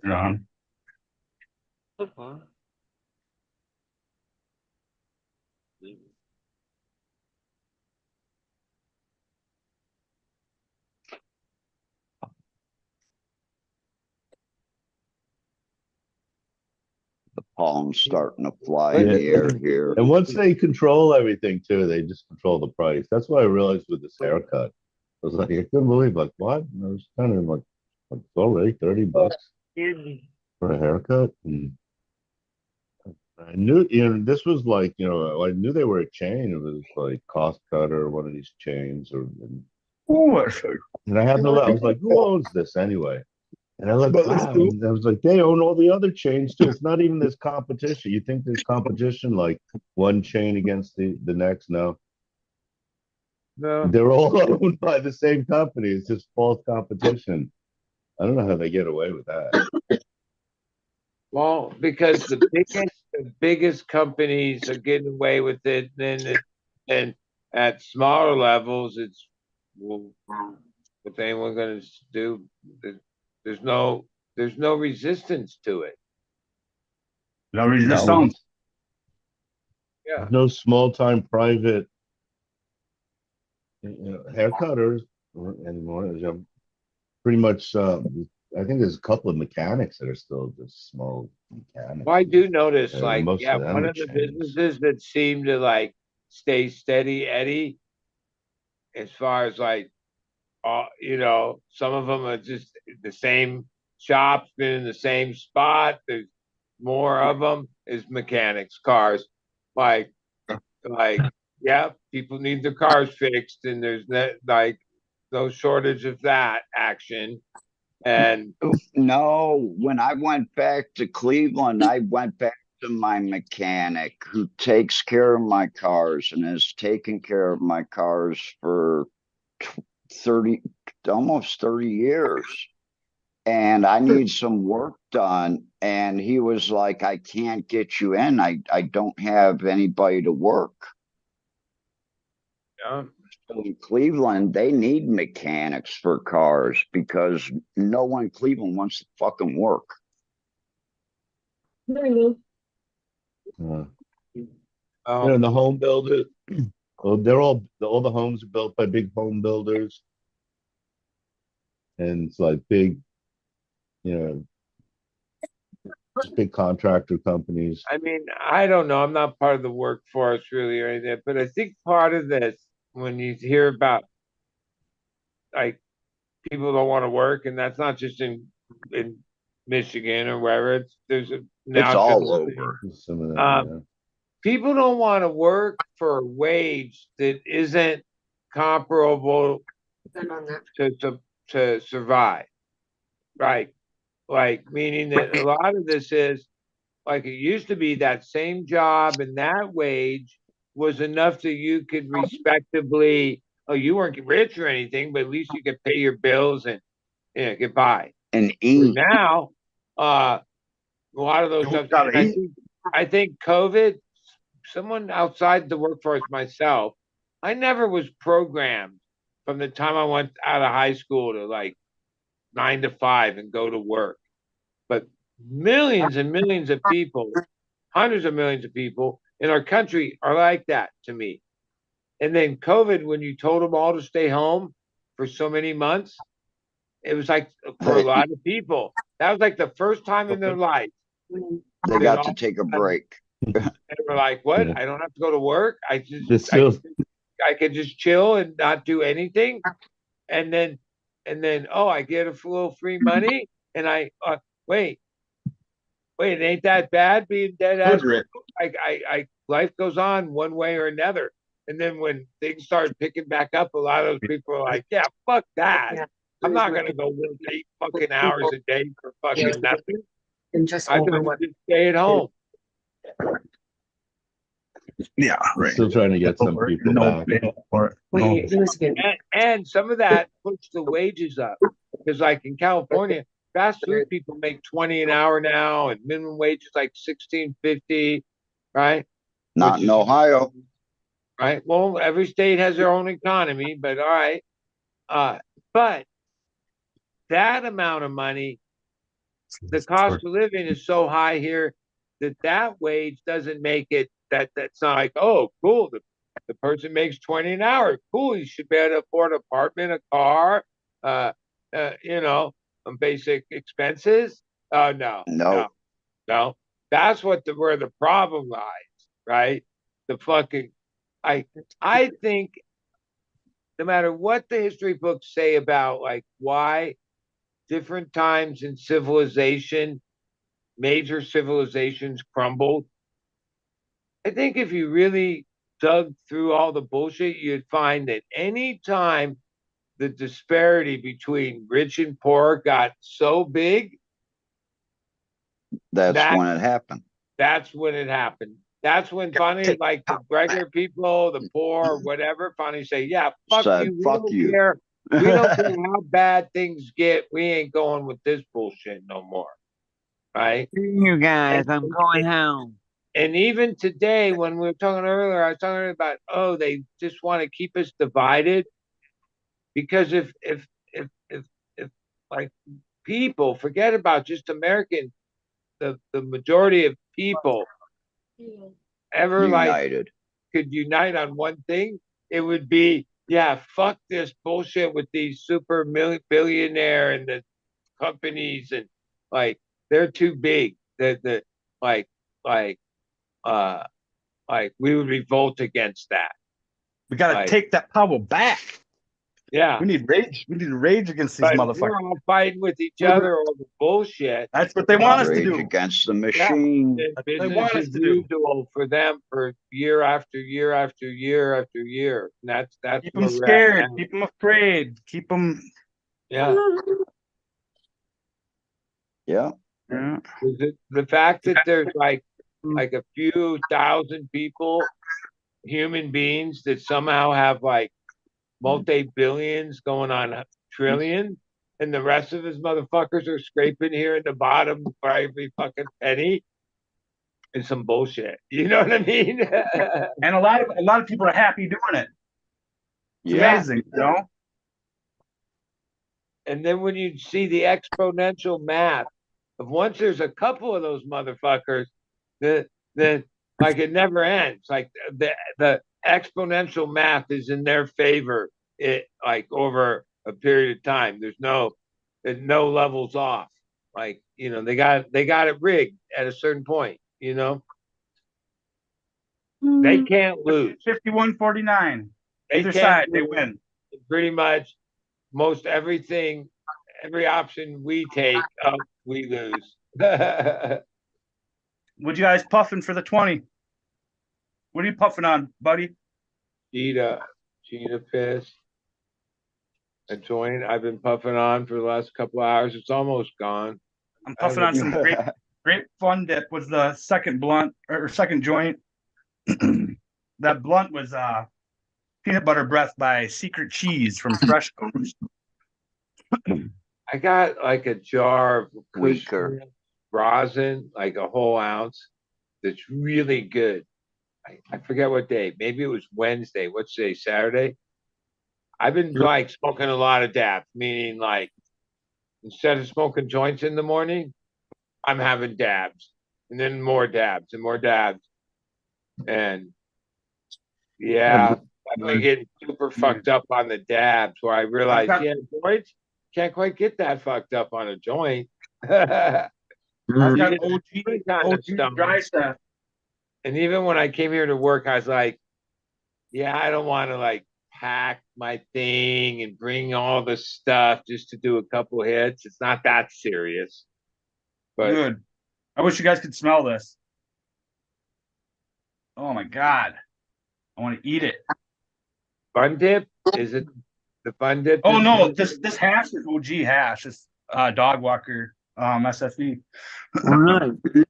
Dog Walker.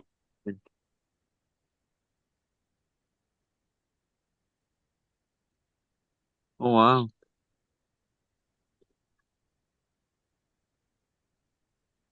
Oh, I love that shit.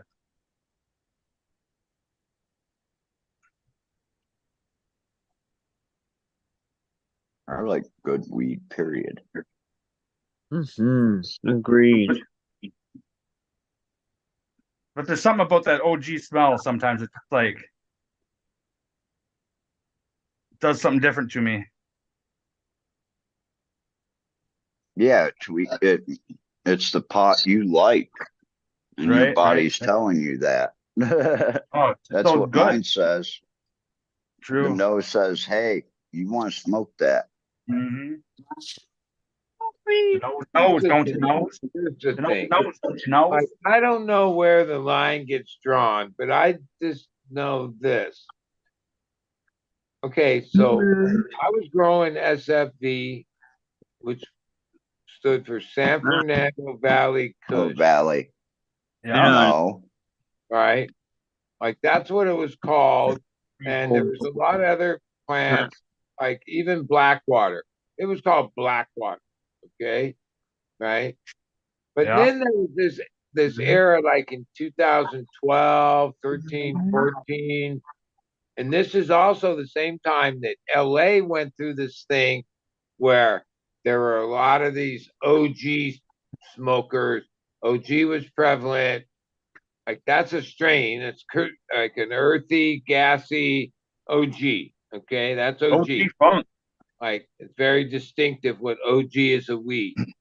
Kush, very distinctive. Kush is Kush. Okay. Oh, I know that people bred OG and Kush together and made some great strains, right? But then I remember when it just sort of started happening, and it was not just one breeder or one line of genetics, that all of a sudden everything got called Blackwater OG, SFV OG, this OG, everything OG, right? When I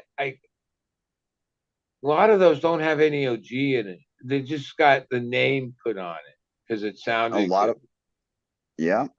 OG Oh, for a is minute like there, a, everything was like, OG. well, there Kush is too. Kush, Kush too. but like Uh, OG isn't Kush, right? OG is OG, Kush is Kush, and they blend together well for sure.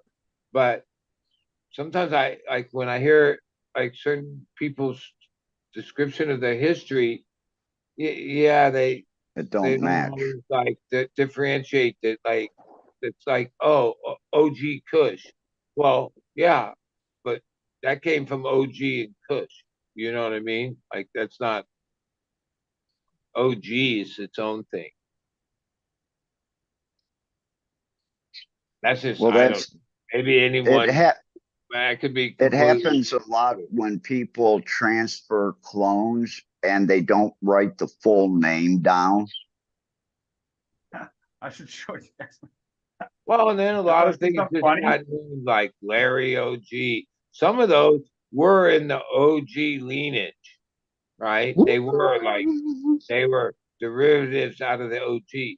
There's a lot of things that got the OG name thrown on the end of it and it stuck that aren't related to OG at all.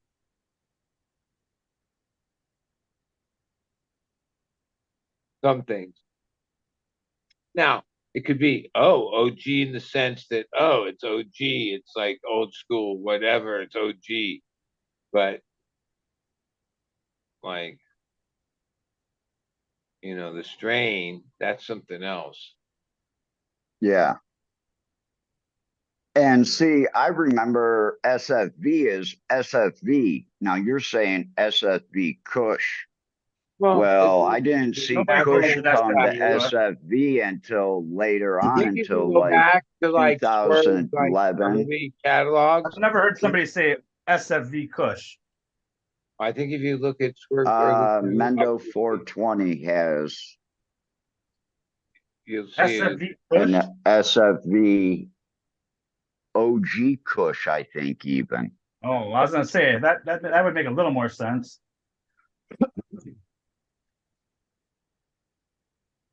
Yeah, it is what it is.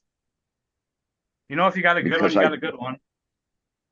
oh yeah, that's all it counts really.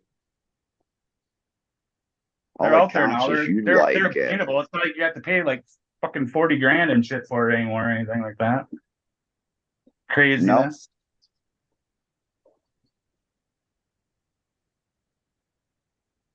Yeah. You guys want to see something funny? Look at this shit. Is it X-rated? No, let me try to figure out my thing. That's what you said. I gotta flip. I won't flip it. Maybe I can do it like this. Is it over here? Okay, it's over here. Can you see the rail of my trim bin?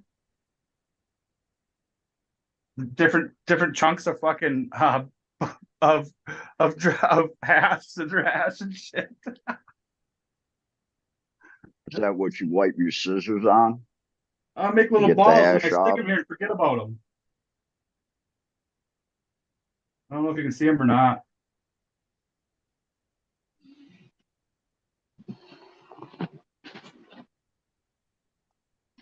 That's that. Back to you.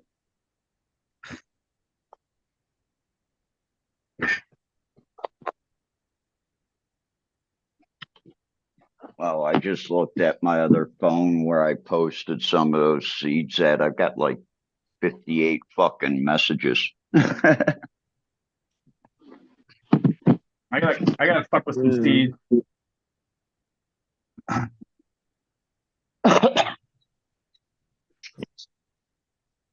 So if Copycat, which is a $50 pack back in the United States when you don't find them on sale, because they're even cheaper when they go on sale around 420.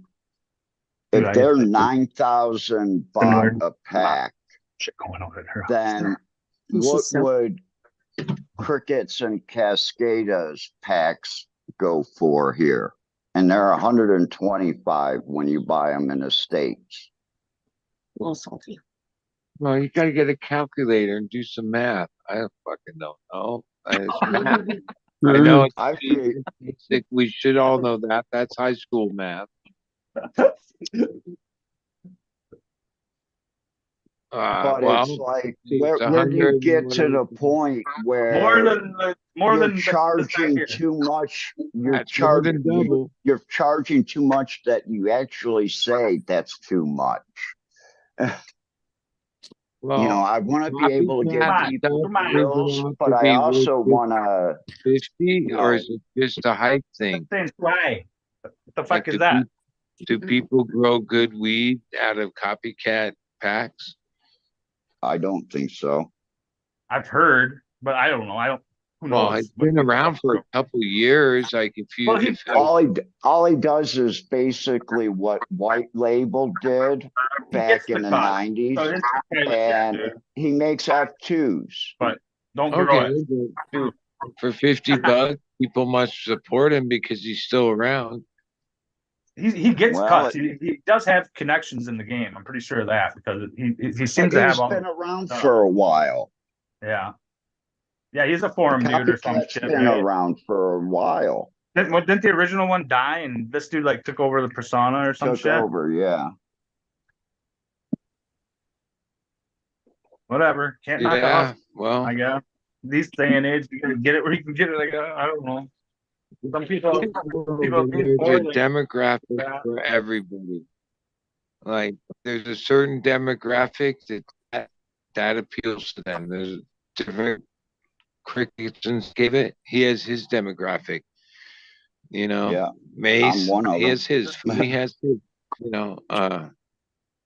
People like gravitate to different people for different reasons, right?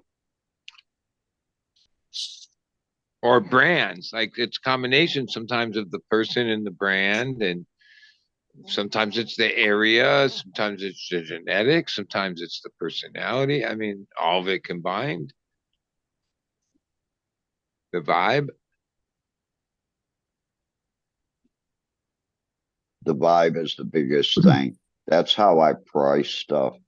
If you're a The truth dick, is, the price is going plant to has go up. nothing to do with any of that. I mean, it could a little bit, but the genetics in the plant have Eggs have nothing to do with everything. that. It's like, The price, yeah. so They have everything to do with the price, the genetics of the plant. well, yeah, but I mean, ultimately, to not have a certain genetic because you don't like the person or yeah, I mean, I could see supporting that. I'm like If that. he's charging a But shit I also ton of realize bullshit, that the plant didn't choose any of that. The plant didn't choose to get hijacked by some fucked up person. Like, and if by he's charging actually, like a fair price and people can't afford it typically, then I guess I'm about that. But if he's selling the shit for $200, oh hell no, dude. Because just because you got some S1s of permanent marker, Well, like if you're S1s doing to them for like 50 bucks, 200 that's is cool. something, but paying 200, I paid $200 in California for some coffee F8 because it's F8. And the guy sat down and ran through all the F's with me and explained everything. He took over an hour. And right behind me, after I bought my pack, Kevin says, I'll take a pack of those. And like 3 other top breeders said, oh, yeah. Because we realized that someone put all that work into taking it to F8, and the way he explains it, it's something perfect to use in breeding, especially back crossing. Well, yeah, you'll be able to pick it out because it'll dominate most everything. Exactly. You were talking about that T13 earlier. Like you ain't gonna have no problem finding that hash plant because that fucker sticks out like pretty much everything turns to it that it touches. Like all that body work and shit, all that shit was like just different variations on the G. Well, I took the Lemon G and we crossed it with the East Bay. And what I was hoping for was a pheno that just added more trichomes and more of a punch to that big open bud structure of the lemon G and the big baseball bat size colas. No, I was talking about those. All the test gardens that I've seen from it, they're like littler buds, and instead of being that lemon cleaner terp, it's turned into like a sweet lemon candy terp. I was talking about those mango G13 hash plant. Well, I just did an Afghani mango times a Sensi Star, and those are beautiful looking. You guys should all be popping on those seeds. What's that? We took I'm running I know you had to cross with something, but a couple of them.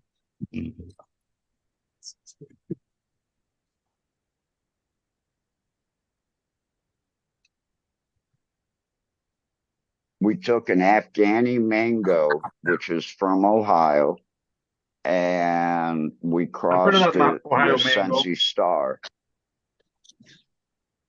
Yeah, it's been around since like 2004. Yeah.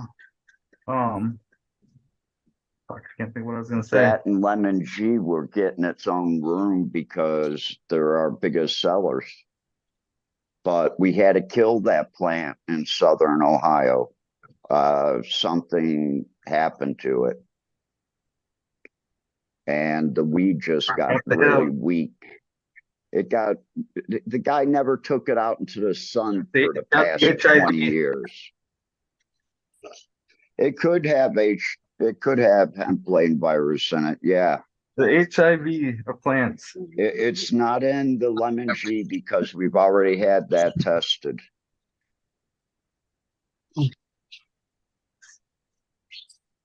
We tested that before we made those seeds just to make sure, because like I said, nothing's been out of that garden since it got put in there.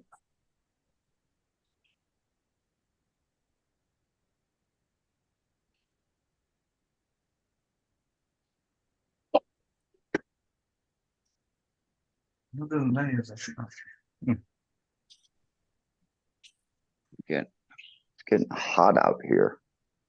So take off all your clothes. Don't. Well, I'm only in shorts and like a button-down shirt that's half unbuttoned. Better put some more clothes on. This is not a helicopter pad. Maybe a burqa. I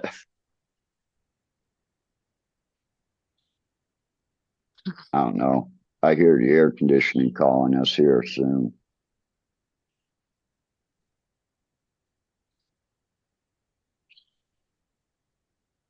Matter of fact, I should go turn that on. Yeah, it's like the opposite of warming up your car. It was 61 degrees in my bathroom this morning.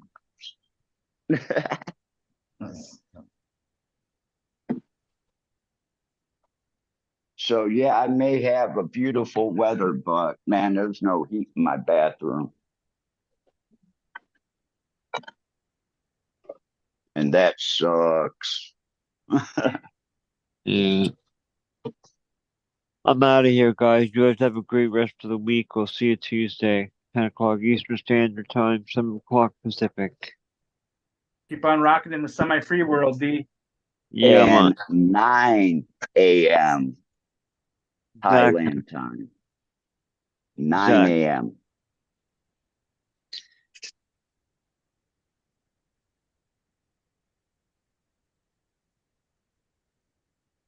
We still got here. Me, you, bud.